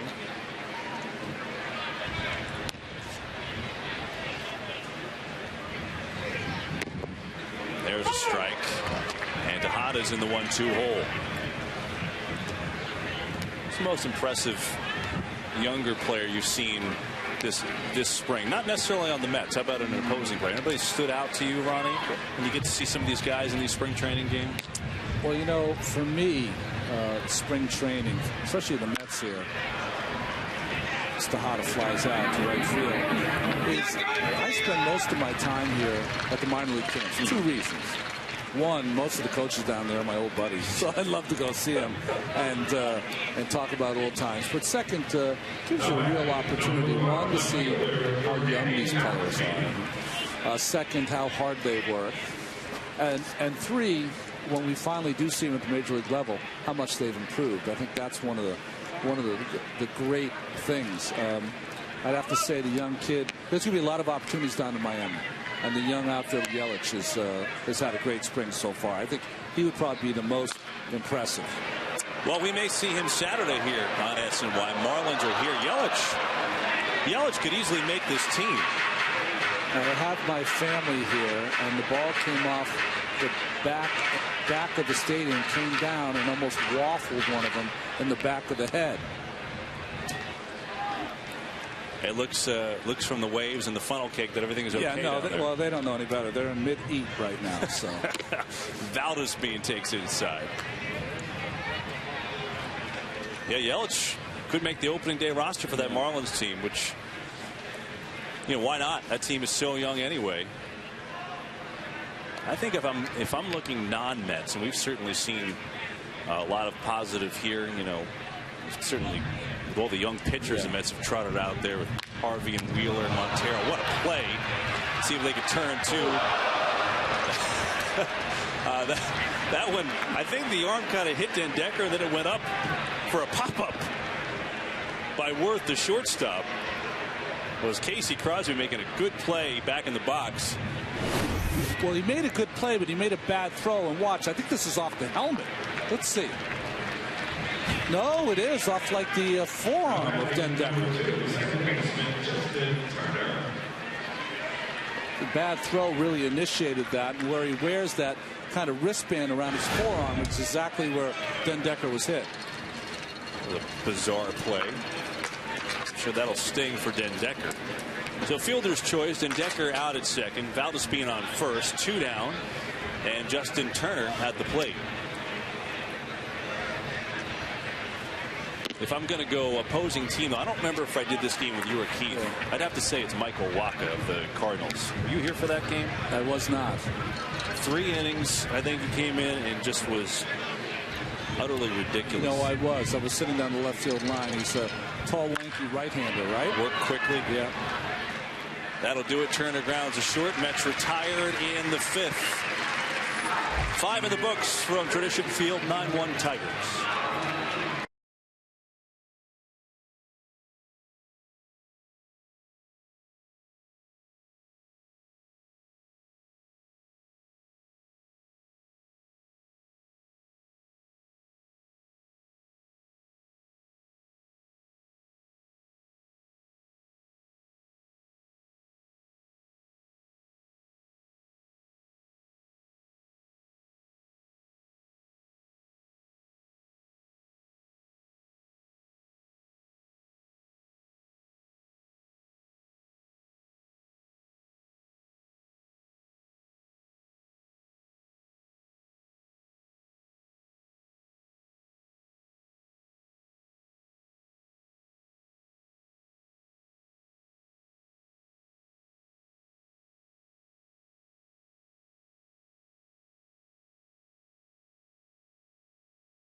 Temperatures in the mid-60s with the breeze. Spring training, get a little baseball, get a little tan. And it's a perfect day. The Treasure Coast of Florida. Changes for the Mets. Landon Powell comes on to replace Anthony Recker. He'll do the catching now. Wilmer Flores for Justin Turner at second base. Jamie Hoffman for Jordani Valdespin in left. And Greg Burke, who came on to retire Miguel Cabrera, will stay on for a full inning of work, facing Victor Martinez, the switch hitter, and dealing strike one.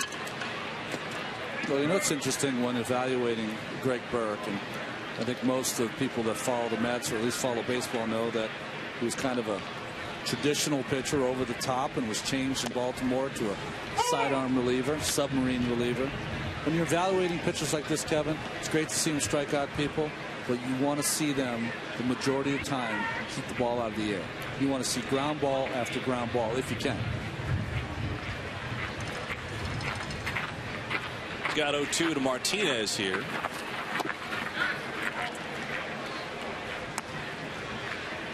What's interesting to watch about Burke is that it almost looks like a regular motion until he drops his head.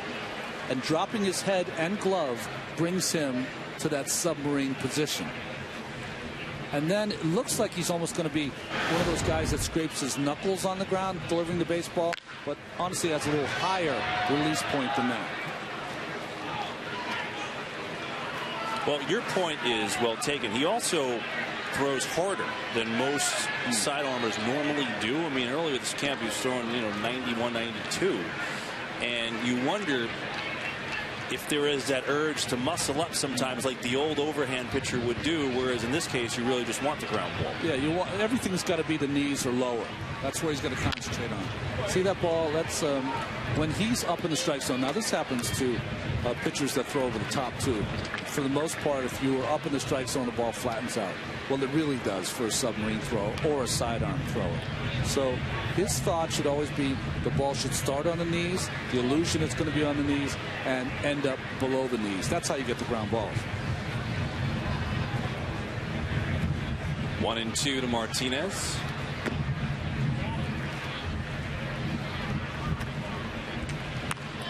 The Mets have tried a few guys. Chad Bradford in 2006 in their great year was fantastic. They've had others come over. Darren O'Day, I remember, who came over and was in spring training. They've had others.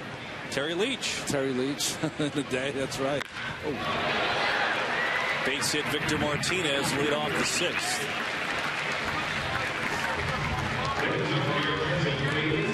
Now, I'm saying that about Greg Burke, and I'm not factoring in that he's facing Victor Martinez, who is just an outstanding low ball hitter. But fastball away, probably thigh high, and a bullet to right field. Well, I think when you look at this bullpen right now, there's a lot of decision to be made in 2 weeks by Terry Collins, right? And I think when you look at it, as Matt Tuiasosopo has hit a couple rockets today with a home run and a double and 3 RBIs. Take strike one. I think right now you'd have to say that, Parnell's going to be your closer with Francisco lagging way behind. Brandon Lyon is, definitely in this bullpen, 7th or 8th inning guy. Atchison and LaTroy Hawkins have shown you good things this spring, and the veterans you would think would make it. Here are the guys in camp. To me, right now, Hefner's going to be in the rotation with Santana behind, and that's a story we'll get to in a moment. But I think it's Burke against Familia for the bullpen right now, because I think that you would feel like Terry Collins, if he can, will take 2 lefties north.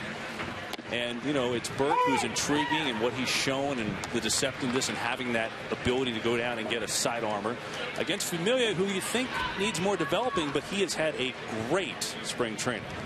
He has had a great spring training. They're 2 different pitchers. Familia's a guy that they hope someday could be a strikeout wizard out of the bullpen. Great slider, throws 95. But, they thought enough of Burke to take him off waivers, put him on the 40-man roster. So that decision was not made lightly. They like his arm, and they would like the variety of his arm being in that bullpen. So it'll be interesting. Devil's advocate, when you look at the bullpen and the guys we just talked about, as Tuiasosopo goes down. So Burke gets his first strikeout, 1 away. Well, as is with submarine or sidearm pitchers, he handles the first 2 right-handers he's faced, and he's given up a hard hit ball to Martinez for a base hit. Anyway, to play against your argument, you know, Familia, when he's going good, has the hard sink, is going to get ground balls too. But as the bullpen is currently being projected, which can change a lot, by the way, Familia is the one guy that if you have the bases loaded in the 7th and you really need a strikeout, he can get you that strikeout. Wind really blowing out there. You see Dan Decker has to come all the way in, but he makes the grab for the 2nd out. Well, I'm with you, Kevin. The only thing that Familia hasn't proven, though, is there's 2 things that are going to happen when he comes in with the bases loaded: strikeout or a walk. Yeah. And I mean, that's what he's shown. And you know, it's a little disparaging to say that, but I'm just saying that he hasn't got to the point where you know his control is good enough to show his good stuff. But because he has, I mean, I would love to have his arm. Start all over. Get rid of the Ron Darling baseball card. Give him Familia's arm. Start today. I'm very happy. But I understand your point is right now, because his control is not pinpoint where maybe it could be soon, that you might have the confidence to bring him in that spot. I understand what you're saying completely. So Greg Burke, after the leadoff single to Victor Martinez, has retired the next 2, and Avisail Garcia, the right fielder, is the batter now. 0 for 2, hit by a pitch which forced a run in the 1st and then grounded out to short, reached on an error on Zach Lutz. Takes strike 1.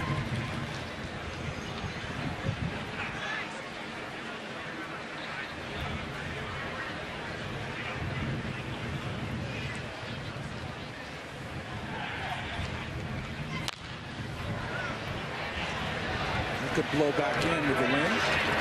Nope.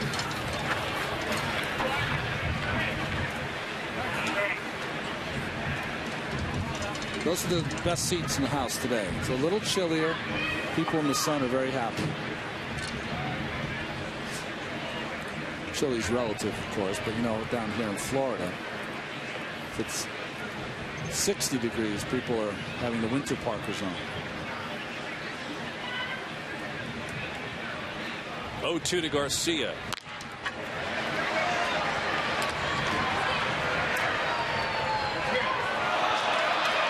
Jonas Schwartz, Joe Bedingo will have the latest news and updates from today's Big East tournament, plus exclusive Mets player and coach interviews straight from Port St. Lucie. Daily News Live presented by Citi. It's weekdays at 5 only on SNY. I'm sure Joe will be very upset as the Knicks got their doors blown off in Denver last night. This has been a tough week, hasn't it? He may have a thing or two to say about that. 0-2 is down low. Not only that, but they lost Carmelo Anthony again with a knee injury, and Tyson Chandler, which is a huge loss. Did I catch this right? Did they throw up in the 60s range in Golden State? They got. I think that was correct. And last night it was just it was a layup drill. Denver's ridiculous at home. I think they've only got 2 losses the whole year at home.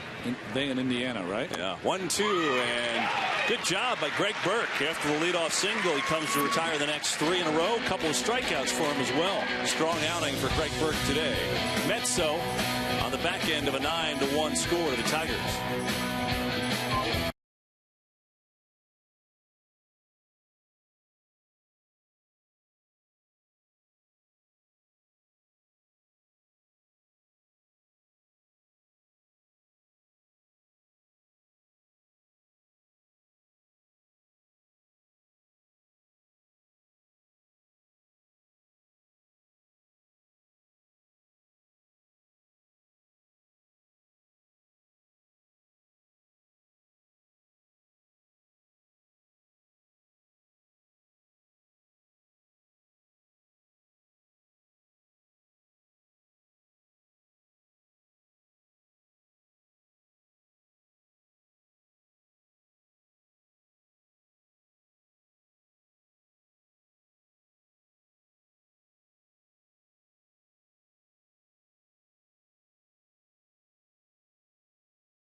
family to Citi Field with a Mets Power Pack for just $23. Your ticket includes a hot dog or burger, fries, and a soft drink. Call 718-507-TIXX or visit Mets.com now for your Power Pack tickets. Ike Davis leads off the home sixth against Casey Crosby in his second inning of work for the Tigers. There you see Davis's line 0 for 2. Flew out to right, just missed a home run his last time up.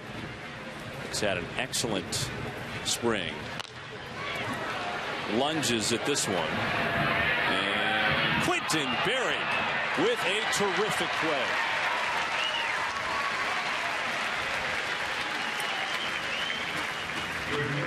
Well, you mentioned, Kevin, the Mets had him in camp in 2011. And what a year he had last year. And sub of Austin Jackson, who was hurt, came and played fantastic defense. Great play here. He talked about his 21 stolen bases. That was in 21 attempts. Also 2 for 2 in the postseason as he robs Ike Davis. So Davis is retired. And now Andrew Brown will get his first at bat. Came on a pinch run for Marlon Byrd. That back in the 4th inning. This is his first AB facing the lefty. Hard shot. Wow. Infante on the backhand, and he makes the play. Kevin, this is a play you used to see a lot in the 70s and early 80s on the turf. And you see it from Infante, the veteran. He gets to it so quickly. He knows, let me just get it in the direction of first. One hop it, make it easy for the young first baseman, Tuiasosopo. And that is just makes the pitcher happy there. Nice backhand by Infante. He's just a good player. This is a really good winning player. He started with Detroit. Didn't work out the way he wanted to. Went, of course, to the Marlins and the Braves, and now back with Detroit. Injury plagued year last year, opened to being his traditional 125 to 130 games this year. First at bat for Brandon Hicks. Hitting for Mike Baxter here in the 6th inning. Kevin, it's Hicks and Bixler?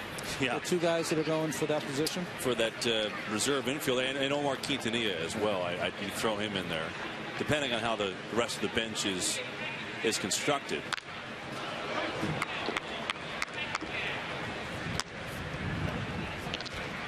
Well, the good thing that Brandon Hicks has behind him is he's got some pop off the bench, and the Mets could use that.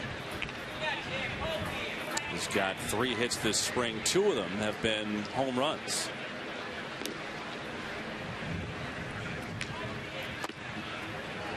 I think what's going to be weighing that part of the roster, that reserve infielder. You know, Justin Turner's going to make the team, barring some weird circumstance.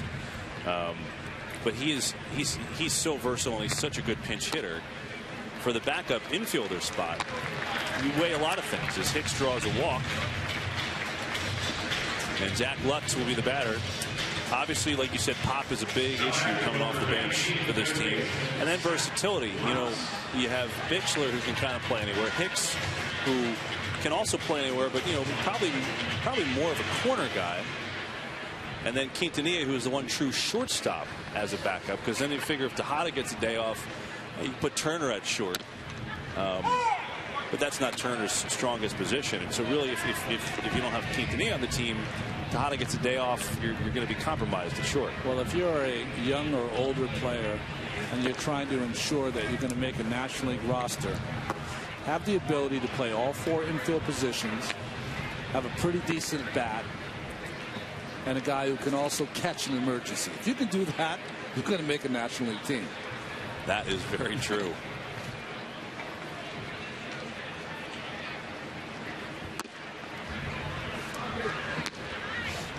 Zach Lutz 1 for 2.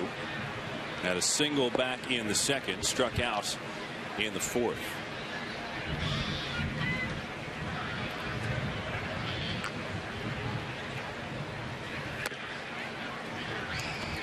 Doug Fister and Dylan G started this game. Fister 4 innings, 1 run unearned, 3 hits, 4 strikeouts. G just Just didn't look like Dylan G today. 2 innings, 6 runs, all earned, 3 hits, 4 walks, 2 hit batters, and 3 wild pitches. Through 53 pitches, only 24 from strikes. Just totally unlike Dylan G. Rocket base hit for Zach Lutz, and with 2 outs, Mets now have 2 on. Dylan G talking to the media afterwards about what happened today. Your guess is as good as mine. I don't know what happened. I literally couldn't throw the baseball anywhere I wanted to. It happens. One of those days. Turn the page, Dylan. Well, it makes in a couple of days when he goes out on that mound and throws with Dan Worthen, makes it more important as you try to, I mean, today's game, to look at some film, try to figure out what you were doing wrong, and try to fix it in the bullpen 2 days from now. Here's Landon Powell, switch hitting catcher, trying to win a backup job for this Mets team.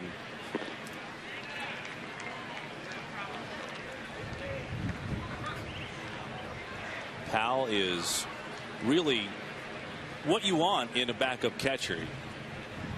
Good reviews around camp, how he handles a staff, calls a game, and he's a switch hitter and has some power.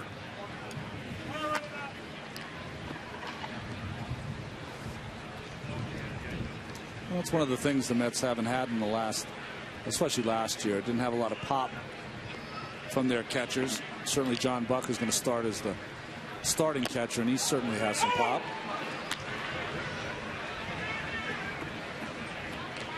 He had 7 home runs as the reserve catcher for the A's back in '09, and that was only in 140 at bats. So action for the Tigers. Phil Koch, who was huge for the Tigers in the postseason when Valverde melted down, he became their closer. He did a great job, didn't he? Especially against the Yankees. Valverde, like you said, they just, what did Jim Leland say? We're just not going to pitch him at this point. Which is unusual to hear any manager say of their closer. But Koch able to fill the spot. And Powell down on strike. So Casey Crosby, good 2 innings of work out of the Tigers pen. Mets leave 2. He got some help from the defense, though, as Quinton Berry in center robbed Davis. We're through 6 in Port St. Lucie. Tigers up on the Mets 9-1 this afternoon.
We start the 7th from Tradition Field on a gorgeous day in Port St. Lucie. 9-1 Tigers over the Mets. Mets making some changes. Josh Satin now at first base, replacing Ike Davis. Brandon Hicks, we saw him hit He now is at third. Third baseman Zach Lutz goes to the outfield. I think this is only the second time he's been in the outfield.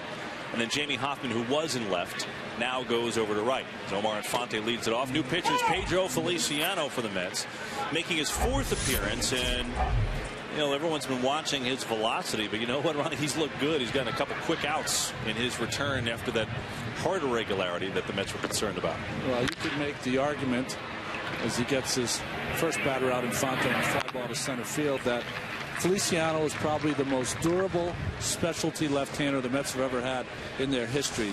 These numbers, 64, and I'm talking about appearances, starting in 2006, 64, 78, 86, 88, getting better every year, culminating with 92 appearances.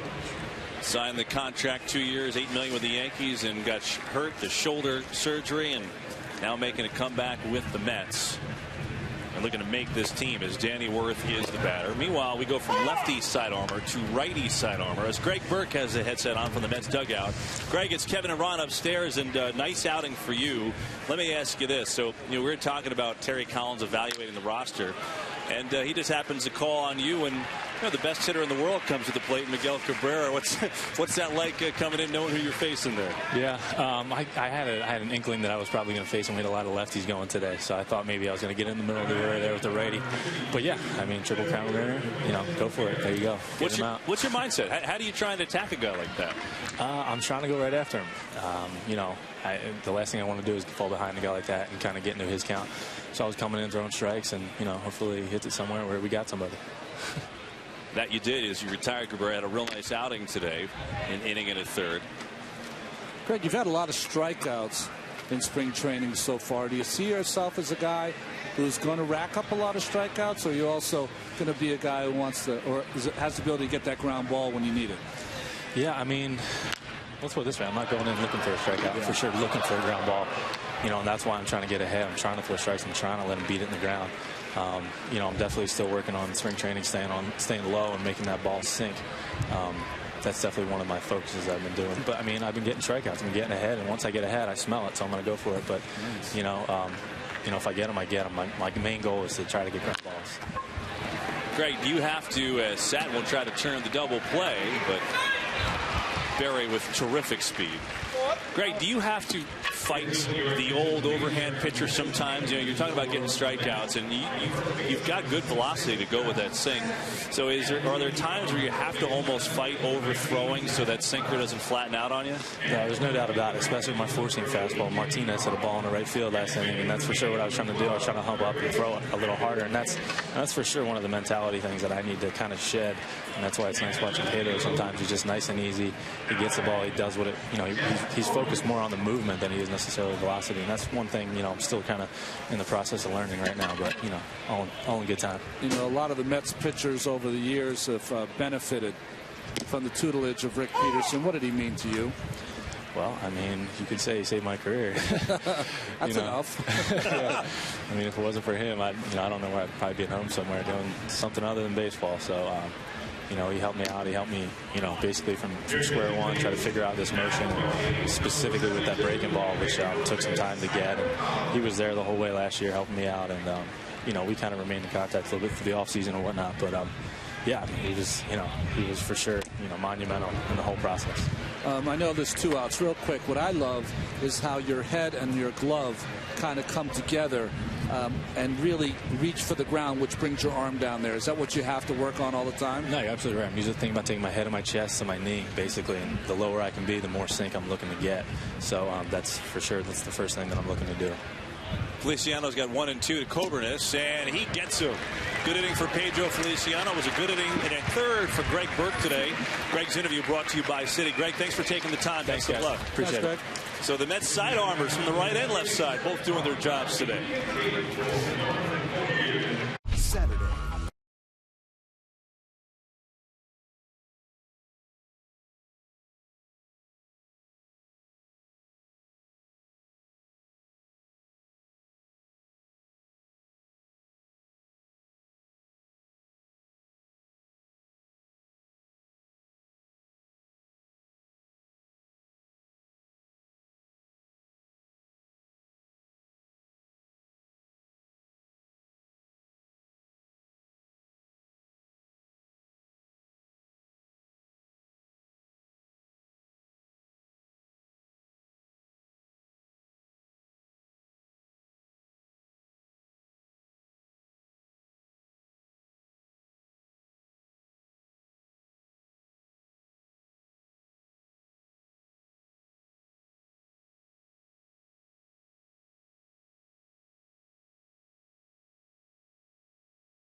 brought to you by Toyota. Buy a Toyota right now. Save big. To learn more, visit Toyota.com. By WB Mason. By Bud Light. And by Time Warner Cable. Enjoy all the things you love better. TV, internet, and home phone from Time Warner Cable. Bottom 7, Tradition Field, along with Ron Darling. I'm Kevin Burkhardt. Glad to have you along on a fantastic day. 64 degrees, sunny, breezy. See a great shot from the right field berm. Changes for the Tigers as Perez comes on in to play second base. That's Hernan Perez, that is. In center field, Avisail Garcia moves from right, and then Tyler Collins is the new right fielder. New pitcher is the energetic Phil Koch. Well, it was interesting. Phil Koch, they moved into the rotation for a while, and it didn't work out. He lost his velocity. He's a guy that works better every day out of the pen, a guy that can throw 90+. And you talked about it, Kevin. You mentioned it before. Just outstanding for them in the postseason last year when their closer, Papa Grande, had a meltdown. Colin Cowgill in for Matt Dendecker, getting his first at-bat today. Cowgill's had a tremendous spring. There you see the numbers. He's really opened eyes overall with his play. I was talking to him before, and I said, tell me something about this spring training that I don't know. Something that you have seen stand out. And he said, you know, there's a real feeling of guys trying to play team baseball. And I said, how so? You know, he said, guy on second base, you know, Tejada's up. He makes an effort to get a ground ball to the right side and move him over. A lot of things like that we've talked about that are going on. And I thought that was an interesting point. And I asked him, Ronnie, how can that be? Because in spring training, let's face it, it's an individual time. You're trying to perform your best to make a team or to show the manager that you deserve playing time or whatever it is. So to have a comment like that, to say that it's been, you know, team baseball, I thought was interesting. Well, I think it comes from the management group. It comes from your manager and his coaching staff. Sometimes a base hit will excite any coaching staff, but a leadoff walk, you know, certainly is going to excite Terry Collins. Ability to move a guy over, get a guy in. All those things are of a premium with Terry Collins as the staff. So you know that in spring training you can do those things, and that's a positive. He's going to call this one. That was a tough play. Coburnus in left makes the catch. Well, Cowgill won a division with the Diamondbacks, won a division with the A's, two teams that no one thought would make the playoffs, and did. And you saw his numbers, what he did. Of course, the A's, the writing was on the wall. They go out and get Chris Young, and his playing time was going to be gone, so he's here. You know, this is a guy that I think could definitely end up hitting leadoff for this Mets team. And that was the other thing. I asked him, you know, we've seen it, Ronnie. He's got power. You know, he's got, I'm not saying he's going to go and hit 40 homers, but he can hit homers, he can hit doubles.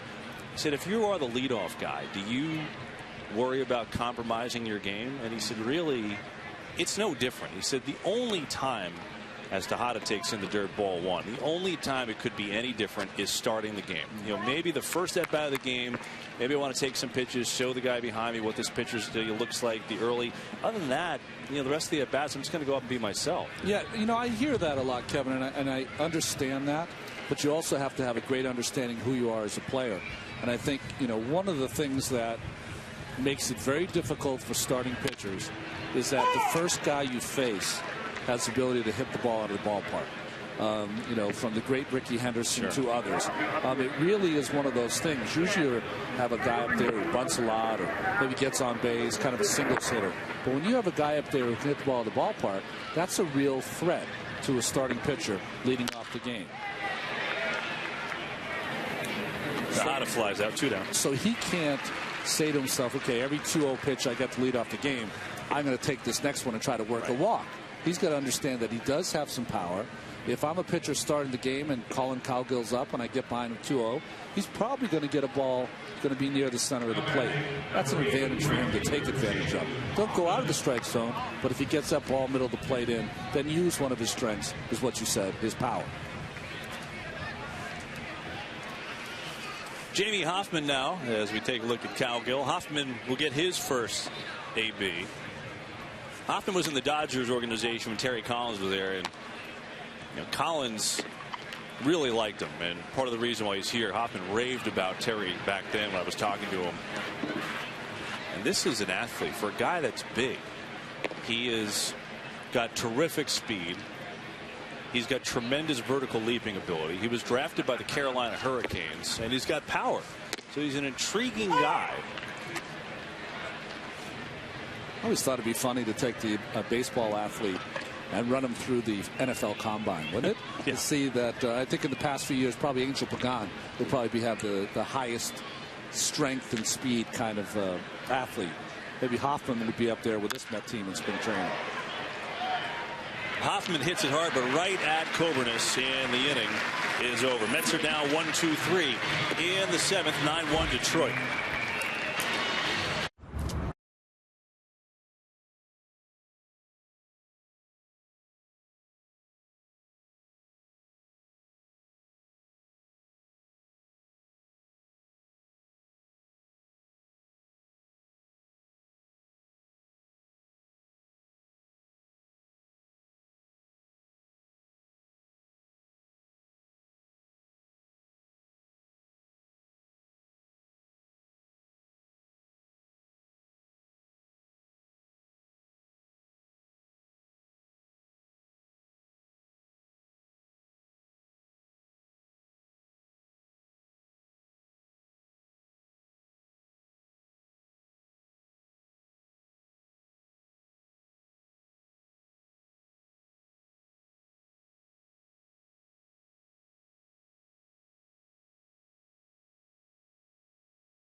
Drills at spring training as the Mets getting ready for opening day.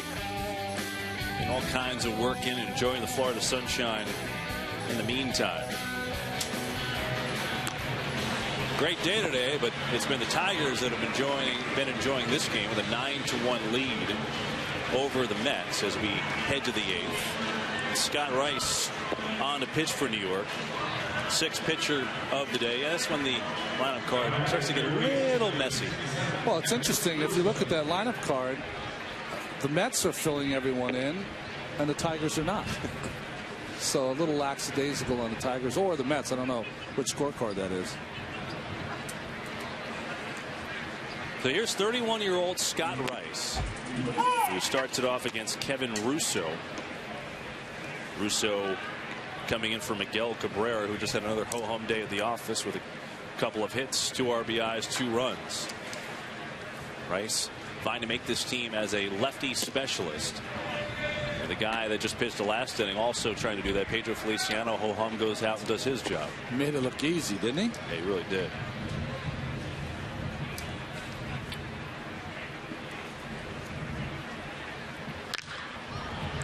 Scott Rice, 31 years old. He was a first-round pick of the Orioles back in '99.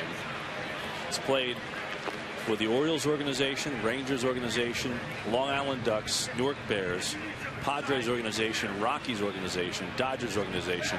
14 years in some form of minor league ball. This might be his best chance to get to the major leagues.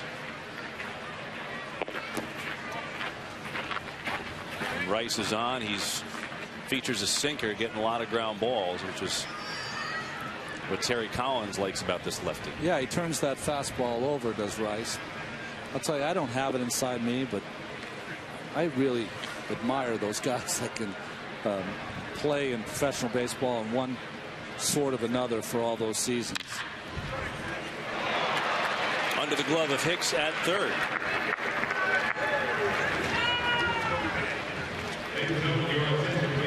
So Russo, leadoff runner for the Tigers. Gets on that ball, has a ton of top spin, and the ball eludes Hicks at third base. Now Victor Martinez has stuck around. The DH today. Martinez 2 for 2 with a walk, 2 singles, 2 runs scored. Coming back from knee surgery, which forced him to miss all of 2012, and well, today is any indication he's looking like he didn't miss any time. Career .302 hitter. This could be 2. Bixel, the new shortstop, to Flores, and the scoop by Satin at first. 6-4-3 double play.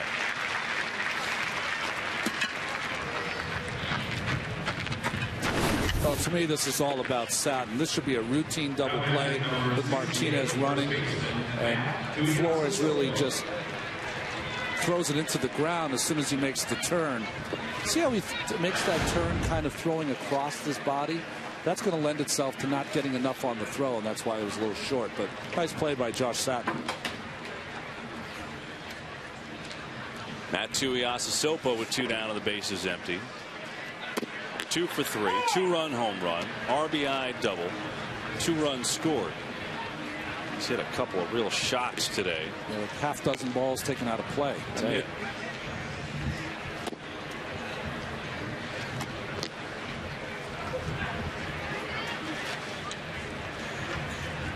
You know, he was a big football prospect, one of those great athletes that had to decide whether he wanted to be a football player at University of Washington, where he had a full boat, or try his hand at baseball.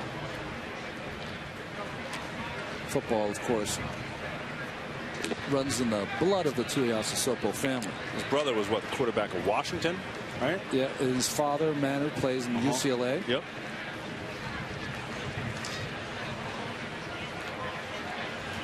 His brother was drafted by the Raiders as well. Scott Rice gets Tuiasosopo, so a good inning for Scott Rice after the leadoff single, the double play, and the strikeout.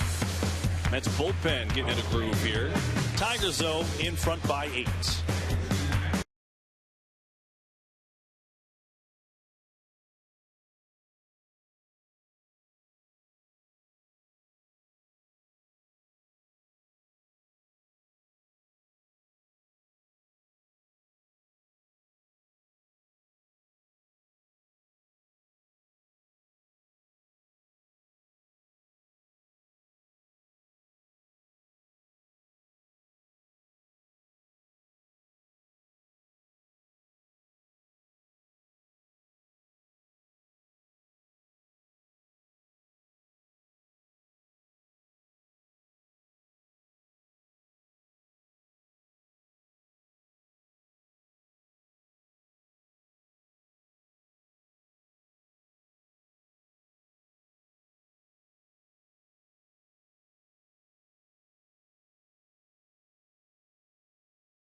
Saturday, Mr. Met and the Mets welcome the Marlins for the 18th time back to Tradition Field.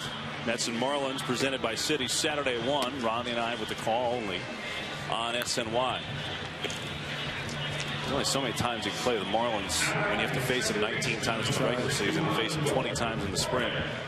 It's a little redundant. You know, we always kind of make jest of the situation having to face a team so many times. But, you know, in some ways, if you're a starting pitcher, it really becomes a factor. You know, you don't want to face them 3, 4, 5 times in spring training.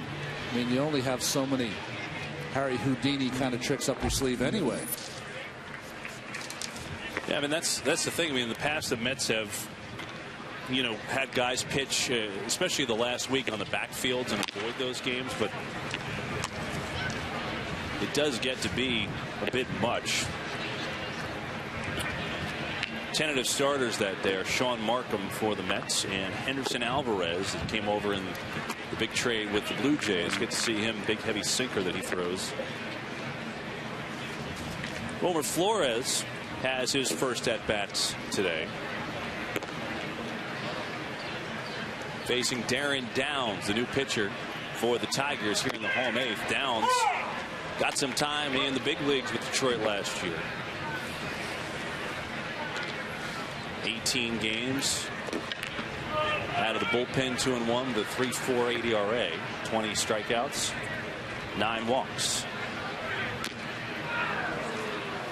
Well, in facing the Marlins this year for the Mets, I was just thinking with the white smoke and the new Pope, that the 11th commandment for the Mets this year will be, thou shalt not let Giancarlo Stanton beat you at any point or any time.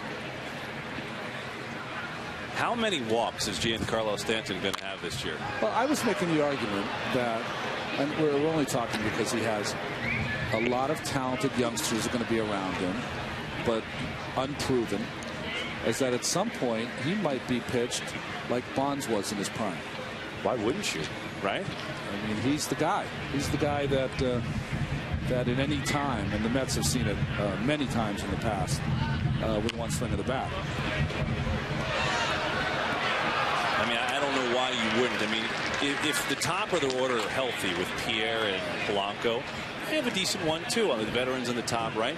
But you know, right now Logan Morrison's still not better. His knee's still messed up, so he's not back. Why would you let Stanton beat you at this point? I mean, look, you're going to make mistakes, and he's going to hit them, but it'll be interesting to see how he reacts to that.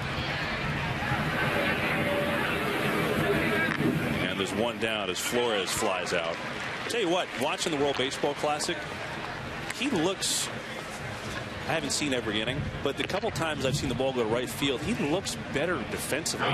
He looks like he's a little quicker. He made a couple nice plays out there and right. Listen, he's an outstanding athlete. You know, the only way he would not be a good outfielder if he didn't work at it. You know that he's hardworking, so if he does, with that athleticism, he's going to become an outstanding outfielder.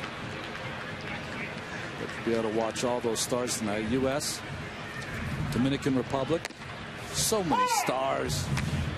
I'm sure it's going to be a large crowd at Marlins Park.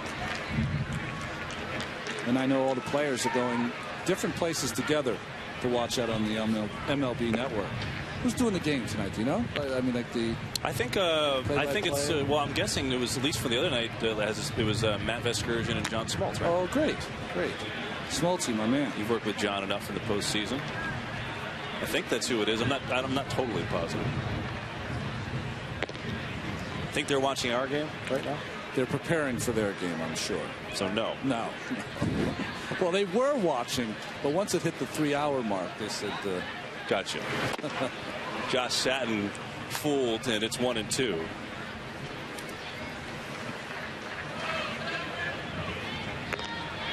Smoltzy's real concern is Michigan State in the 68. I mean, that's really his concern right now.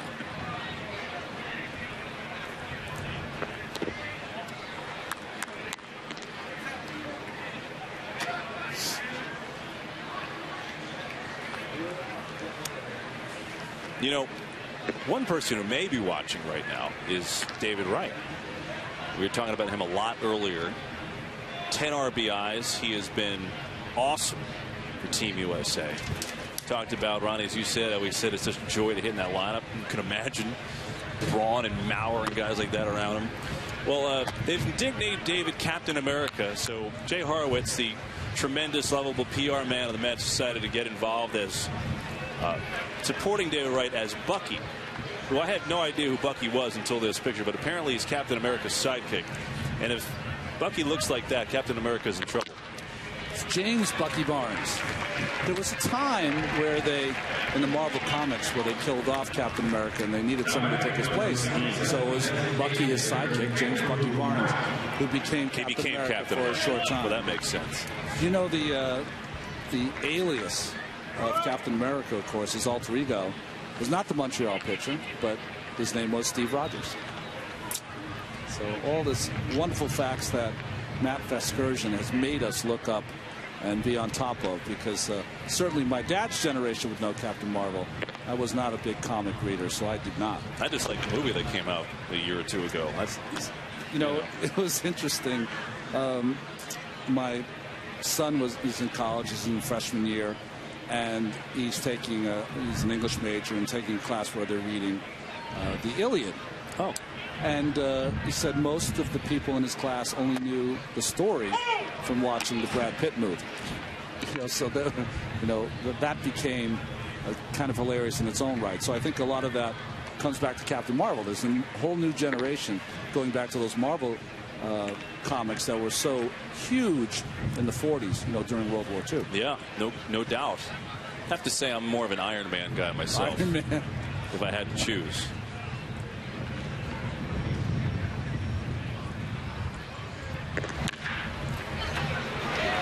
Base hit Andrew Brown. So the Mets have runners at first and second with one down here in the 8th.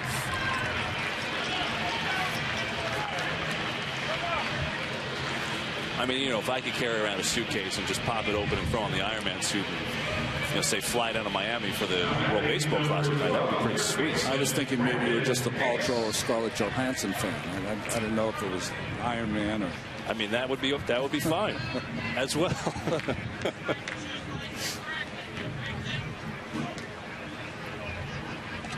I tell you, we're joking around, obviously, with Jay.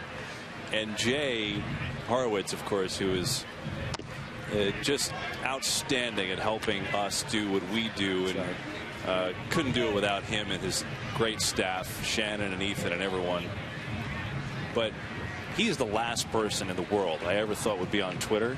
And he's awesome at it. He's awesome, right? I mean, every day I wake up, it's a fun fact or something that makes me laugh. He is great.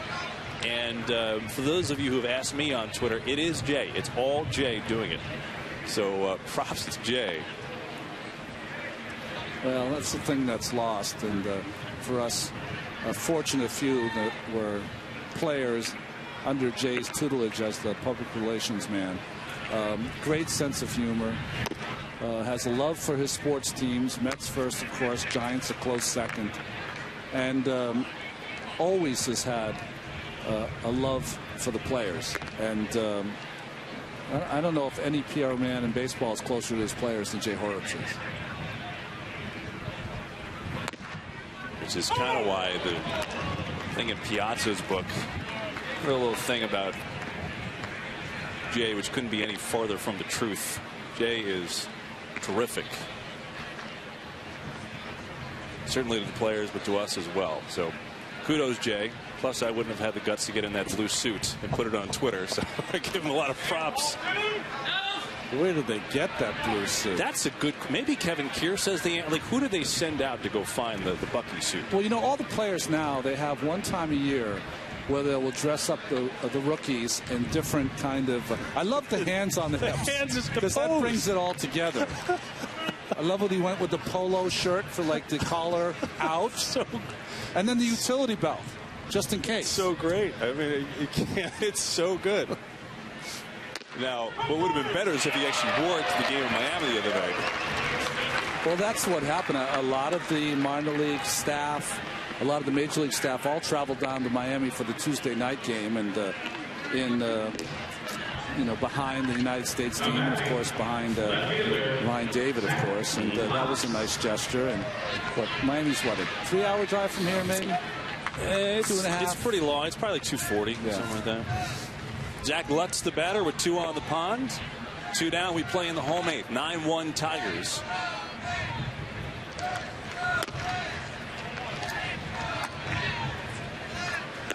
You know, on the as the guys went down there, you know, not only seeing Team USA and David Wright, Joe Torre, and all those guys, but you know, certainly familiar names on the Puerto Rico side. Names like McGon and Carlos Beltran, Carlos Delgado, one of the coaches. Jose Valentin, also one of the coaches, who was one of the nicest guys I've ever met in covering a sport. I'd be very surprised. You know, I know he owns a ball club in Puerto Rico. I'd be very surprised at some point if he's not a coach or manager in the major leagues. He has that kind of baseball savvy and intelligence. He could definitely do it. And Jose Reyes gives Valentin a lot of credit for what he did for Jose as a younger guy.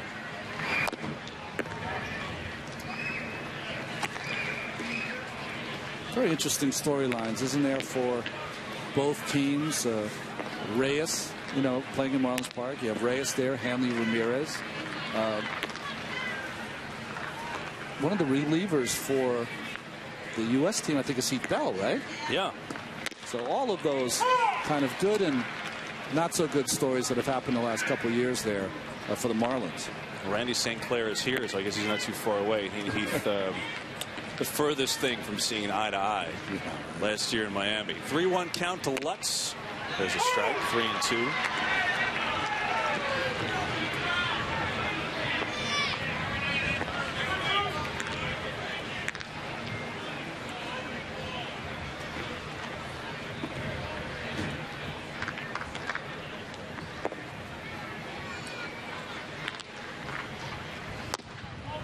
Ball 4. Lutz draws a walk.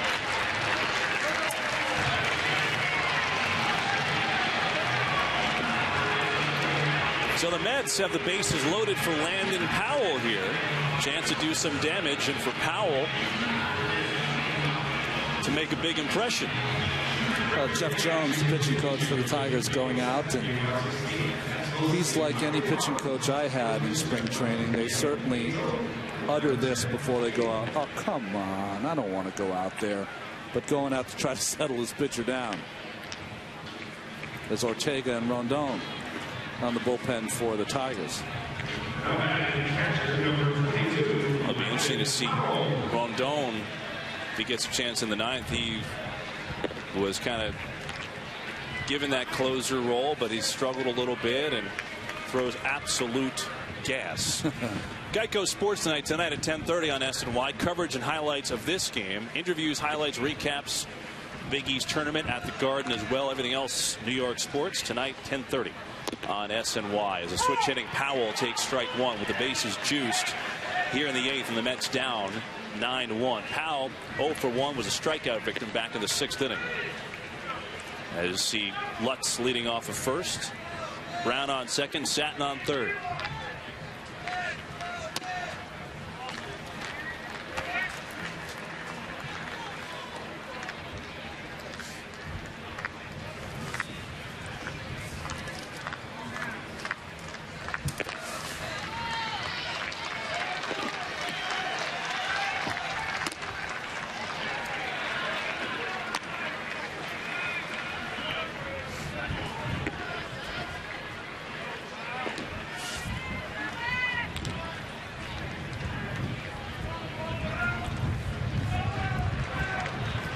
Differences in some of these 9-1 games. There might be some at bats given up.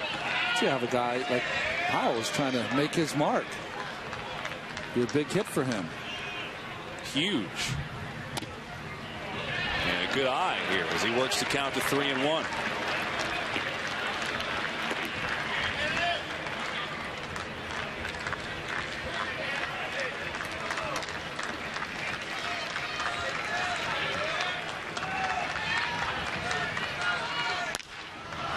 Good swing by Powell, a little late, and now it's 3-2. Well, you know, the Mets, you know, John Buck's going to start as their catcher this year. Righty power, and they do have power. You know, whether they go with Anthony Recker or Landon Powell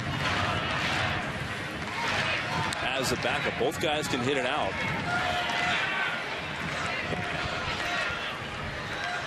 It'll be a 3-2 with the bases loaded and 2 down. Foul tip is caught, and Powell is retired. Mets leave him loaded here in the 8th. Jay Horowitz's Mets behind 9-1. Go Jay!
9-1 Tigers over the Mets as we head to the 9th inning. What a sight from the berm in right field. And Robert Carson on to pitch the 9th for the Mets. Another left-hander in that battle to make this bullpen. We've seen them all out there today, haven't we? I think, yeah, we have, Kevin. I think the one stat there that's in Robert's favor is that he struggled with his control a bit last year. Only one walk in his 7 innings of work. Brian Holiday right to left field where Zach Lutz gets a put out. Working in the outfield. You know, Kevin, you said something interesting before about, you know, the Mets have a lot of decisions to make in their bullpen. I think that's today's game. You know, I think almost every team just brings in a truckload of guys. Relievers can sometimes, I don't think they'll agree with me on this, but I think sometimes can be interchangeable parts. And you can have a guy who struggles 1 year with one ball club and go over and have a career year. Bixler bobbles and can't recover. So Castellanos in his first at bat reaches on the error. Why do you think that is? Well, I think what happens for a lot of things, and the Mets defense has not been good in spring training. Why I think that is, I think a lot of it has to do getting off to a quick start. That's one thing that's important for relievers. You know, you go out and get your lunch 2 or 3 times early. That can put you behind the 8 ball, and it makes a terrible year. I think being with the right manager who uses you in the right way, some guys need that. You know, that becomes kind of something that's very important for them. If they're used the right way, they feel as though they have the best chance of success. And sometimes it's happenstance. Maybe you're a guy who gets a lot of ground balls, and this time you're with a team that catches everything. Or you're a guy that gives up a lot of fly balls and you pitch in Citi Field or in the big ballpark, and the outfield defense saves you, you know, a half dozen times during the year. So that's part of it. I also think it's a kind of position where you could throw 80 quality games the year before and be a little short the next year, and then be back to your form the next. So there's a lot of variables that go into relievers being consistent year to year. You know, and now the way the market is in the offseason, it's I think non-closers, even now closers, I mean, are just out there, you know, until the very, very end, where, you know, teams are filling in other parts and they're spending money on other parts. And let's see, we got these guys out there, we got our own veterans, we got kids, and we'll see how it puts together at the end. And a lot of guys that maybe normally would be brought back are just kind of hanging around looking for work. That's right. Well, you know, there used to be, in my day, there were a lot of relievers, Kevin, that would understand how they had to make sure they didn't outprice themselves. Because if you were making too much money, you wouldn't make it out of spring training. I think that some of that is coming back now, where some relievers understand the market, where they fit. And if you want to fit in that place, then you're going to have yourself a job. If you don't, and you believe you belong above that, you could be waiting sometime. Another one into the Mets dugout. Magnet in there today. I tell you. Nan Perez fighting Carson here in the 0-2 hole with one down in the ninth. Speaking of guys being out there and finding jobs, how's Kyle Loesch still unemployed? I mean, how is that? The guy was, what, 30-11 the last 2 years for St. Louis? Well, it's a combination. I'll tell you exactly why he's not out there, why he's still out there. Because he believes, and his agent believes, and I think he's a Scott Boras guy, right? Yes. That he deserves a certain level. They're sticking to their guns, and let's see if it costs them. You know, this Tigers team, if you think about it, 2 seasons ago, Prince Fielder was out there and didn't look like he was going to get an offer at all. And the next thing you knew, blown out of the water by a tremendous offer from Detroit, and proved every nickel worth it last season. That is, yeah, it's strange. And the way the circumstances played out. I mean, Loesch is a real good pitcher. He's had 2 excellent years. Granted, it didn't end well for him last year in the playoffs at Game 7 against the Giants. But, you know, the one issue is he's a compensation guy, too. So if a team like the Mets wanted him, they'd have to give up that pick. And already been through that Michael Bourne. That's not happening. Oh, back to the business of baseball, Kevin. Very, very good. Good times. You're talking about huge dollars, compensation, a guy who doesn't strike out people, but is a good ground ball pitcher, works quick, and honestly is not turned his career around. Just took him a while to become a consistent starting pitcher, and he's just been, like you said, 30-11, outstanding the last couple of seasons. Argenis Diaz hits one to left. Lutz handles the win, handles that one. Good inning for Robert Carson. Last chance for the Mets. We head to the bottom of the ninth.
New York Mets baseball on SNY, brought to you by Citi, proud sponsor of the New York Mets. By Jeep Showcase event going on now. Come see what's new. Get a great deal on a new Jeep brand vehicle today.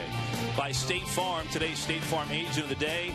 Who else? Pat Cawley of Glendale, New York. Contact Pat's office at patcawley.org. And by Geico. Ninth inning, bottom 9, 9-1 Tigers lead the Mets, and here is the guy who could be the closer of the Tigers, the flame-throwing Bruce Rondon. Yeah, the problem you see there are the 5 walks, but you know he's got all the talent in the world.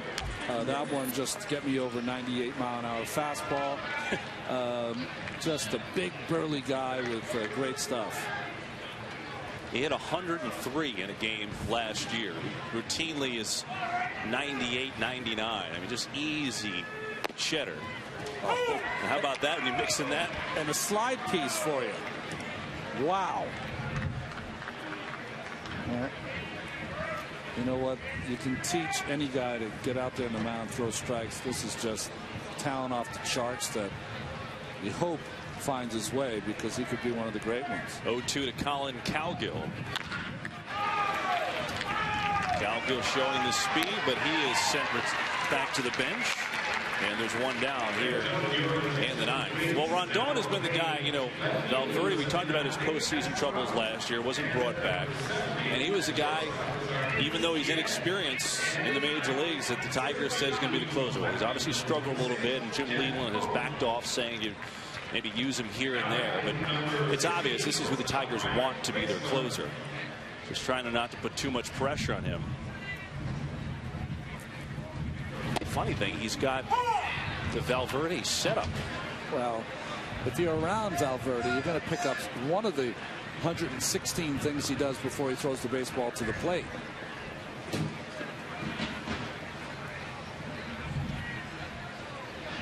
Maybe just avoid some of the histrionics. You know, you can say what you want to say about Jose Valverde, and sometimes he rubbed people the wrong way. But you know what? I look at consistency. I look at guys who get people out in the toughest parts of the game, and you know, not many better the last couple of seasons, despite his struggles last postseason. 1-1 to Brian Bixler. Big swing and miss. There's that slider. Started in Lakeland, went to Erie, finished up in AAA, and a nasty slider there. 29 saves last year through 3 different levels.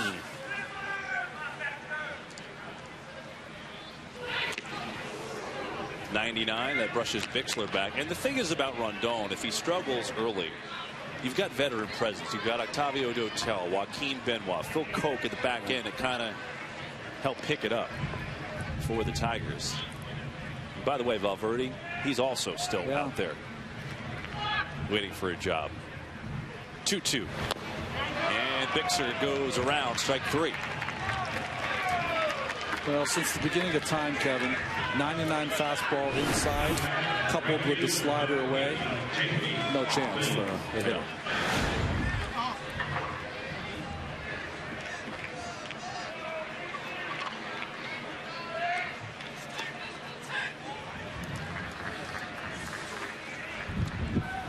So the Mets down to their final out. Jamie Hoffman is the batter. Flew out to left field his first time up and takes ball 1 in the dirt. Dylan G started this game for the Mets, just didn't have it today, flat out. 2 innings for him, allowed 6 runs on 3 hits, but the issue was his control. 4 walks, 2 hit batters, 3 wild pitches, so uncharacteristic for G. Hawkins in relief. Josh Edgen touched up for 3 runs in relief, 1 of them unearned, but then came back the next inning, 2/3 good work. The bullpen was shut down. Burke, Feliciano, Rice, Carson, all controlling the Tigers from there. Doug Fister started for the Tigers, went for 1 unearned run, 4 strikeouts. Only Met run came on an Omar Infante error today.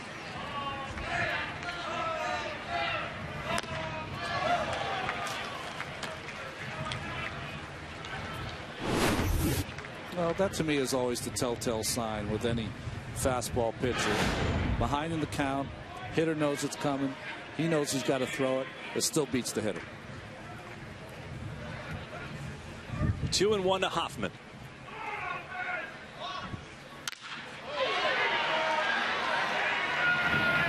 And that'll do it. Ball game over. So Rondon sets down the Mets in order in the 9th, and the Tigers take down the Mets 9-1 this afternoon here at Tradition Field. Dylan G gets the loss. If you're keeping track of those sorts of things in spring training. And the Tigers just dominant today. They got offensive contributions all over the board. 2-run home run from Matt Tuiasosopo. Miguel Cabrera, a couple hits, 2 RBIs. As 9-1. Your final score here this afternoon. There you see the specifics. Pfister 4 good innings for the win. Tuiasosopo, the one-time Met farmhand, had a big day today. All Tigers today. I'd like to thank our entire SNY crew. For my partner Ron Darling, I'm Kevin Burkhardt. Next telecast on Saturday against the Marlins. Have a great day, everyone. Thanks for tuning in. So long.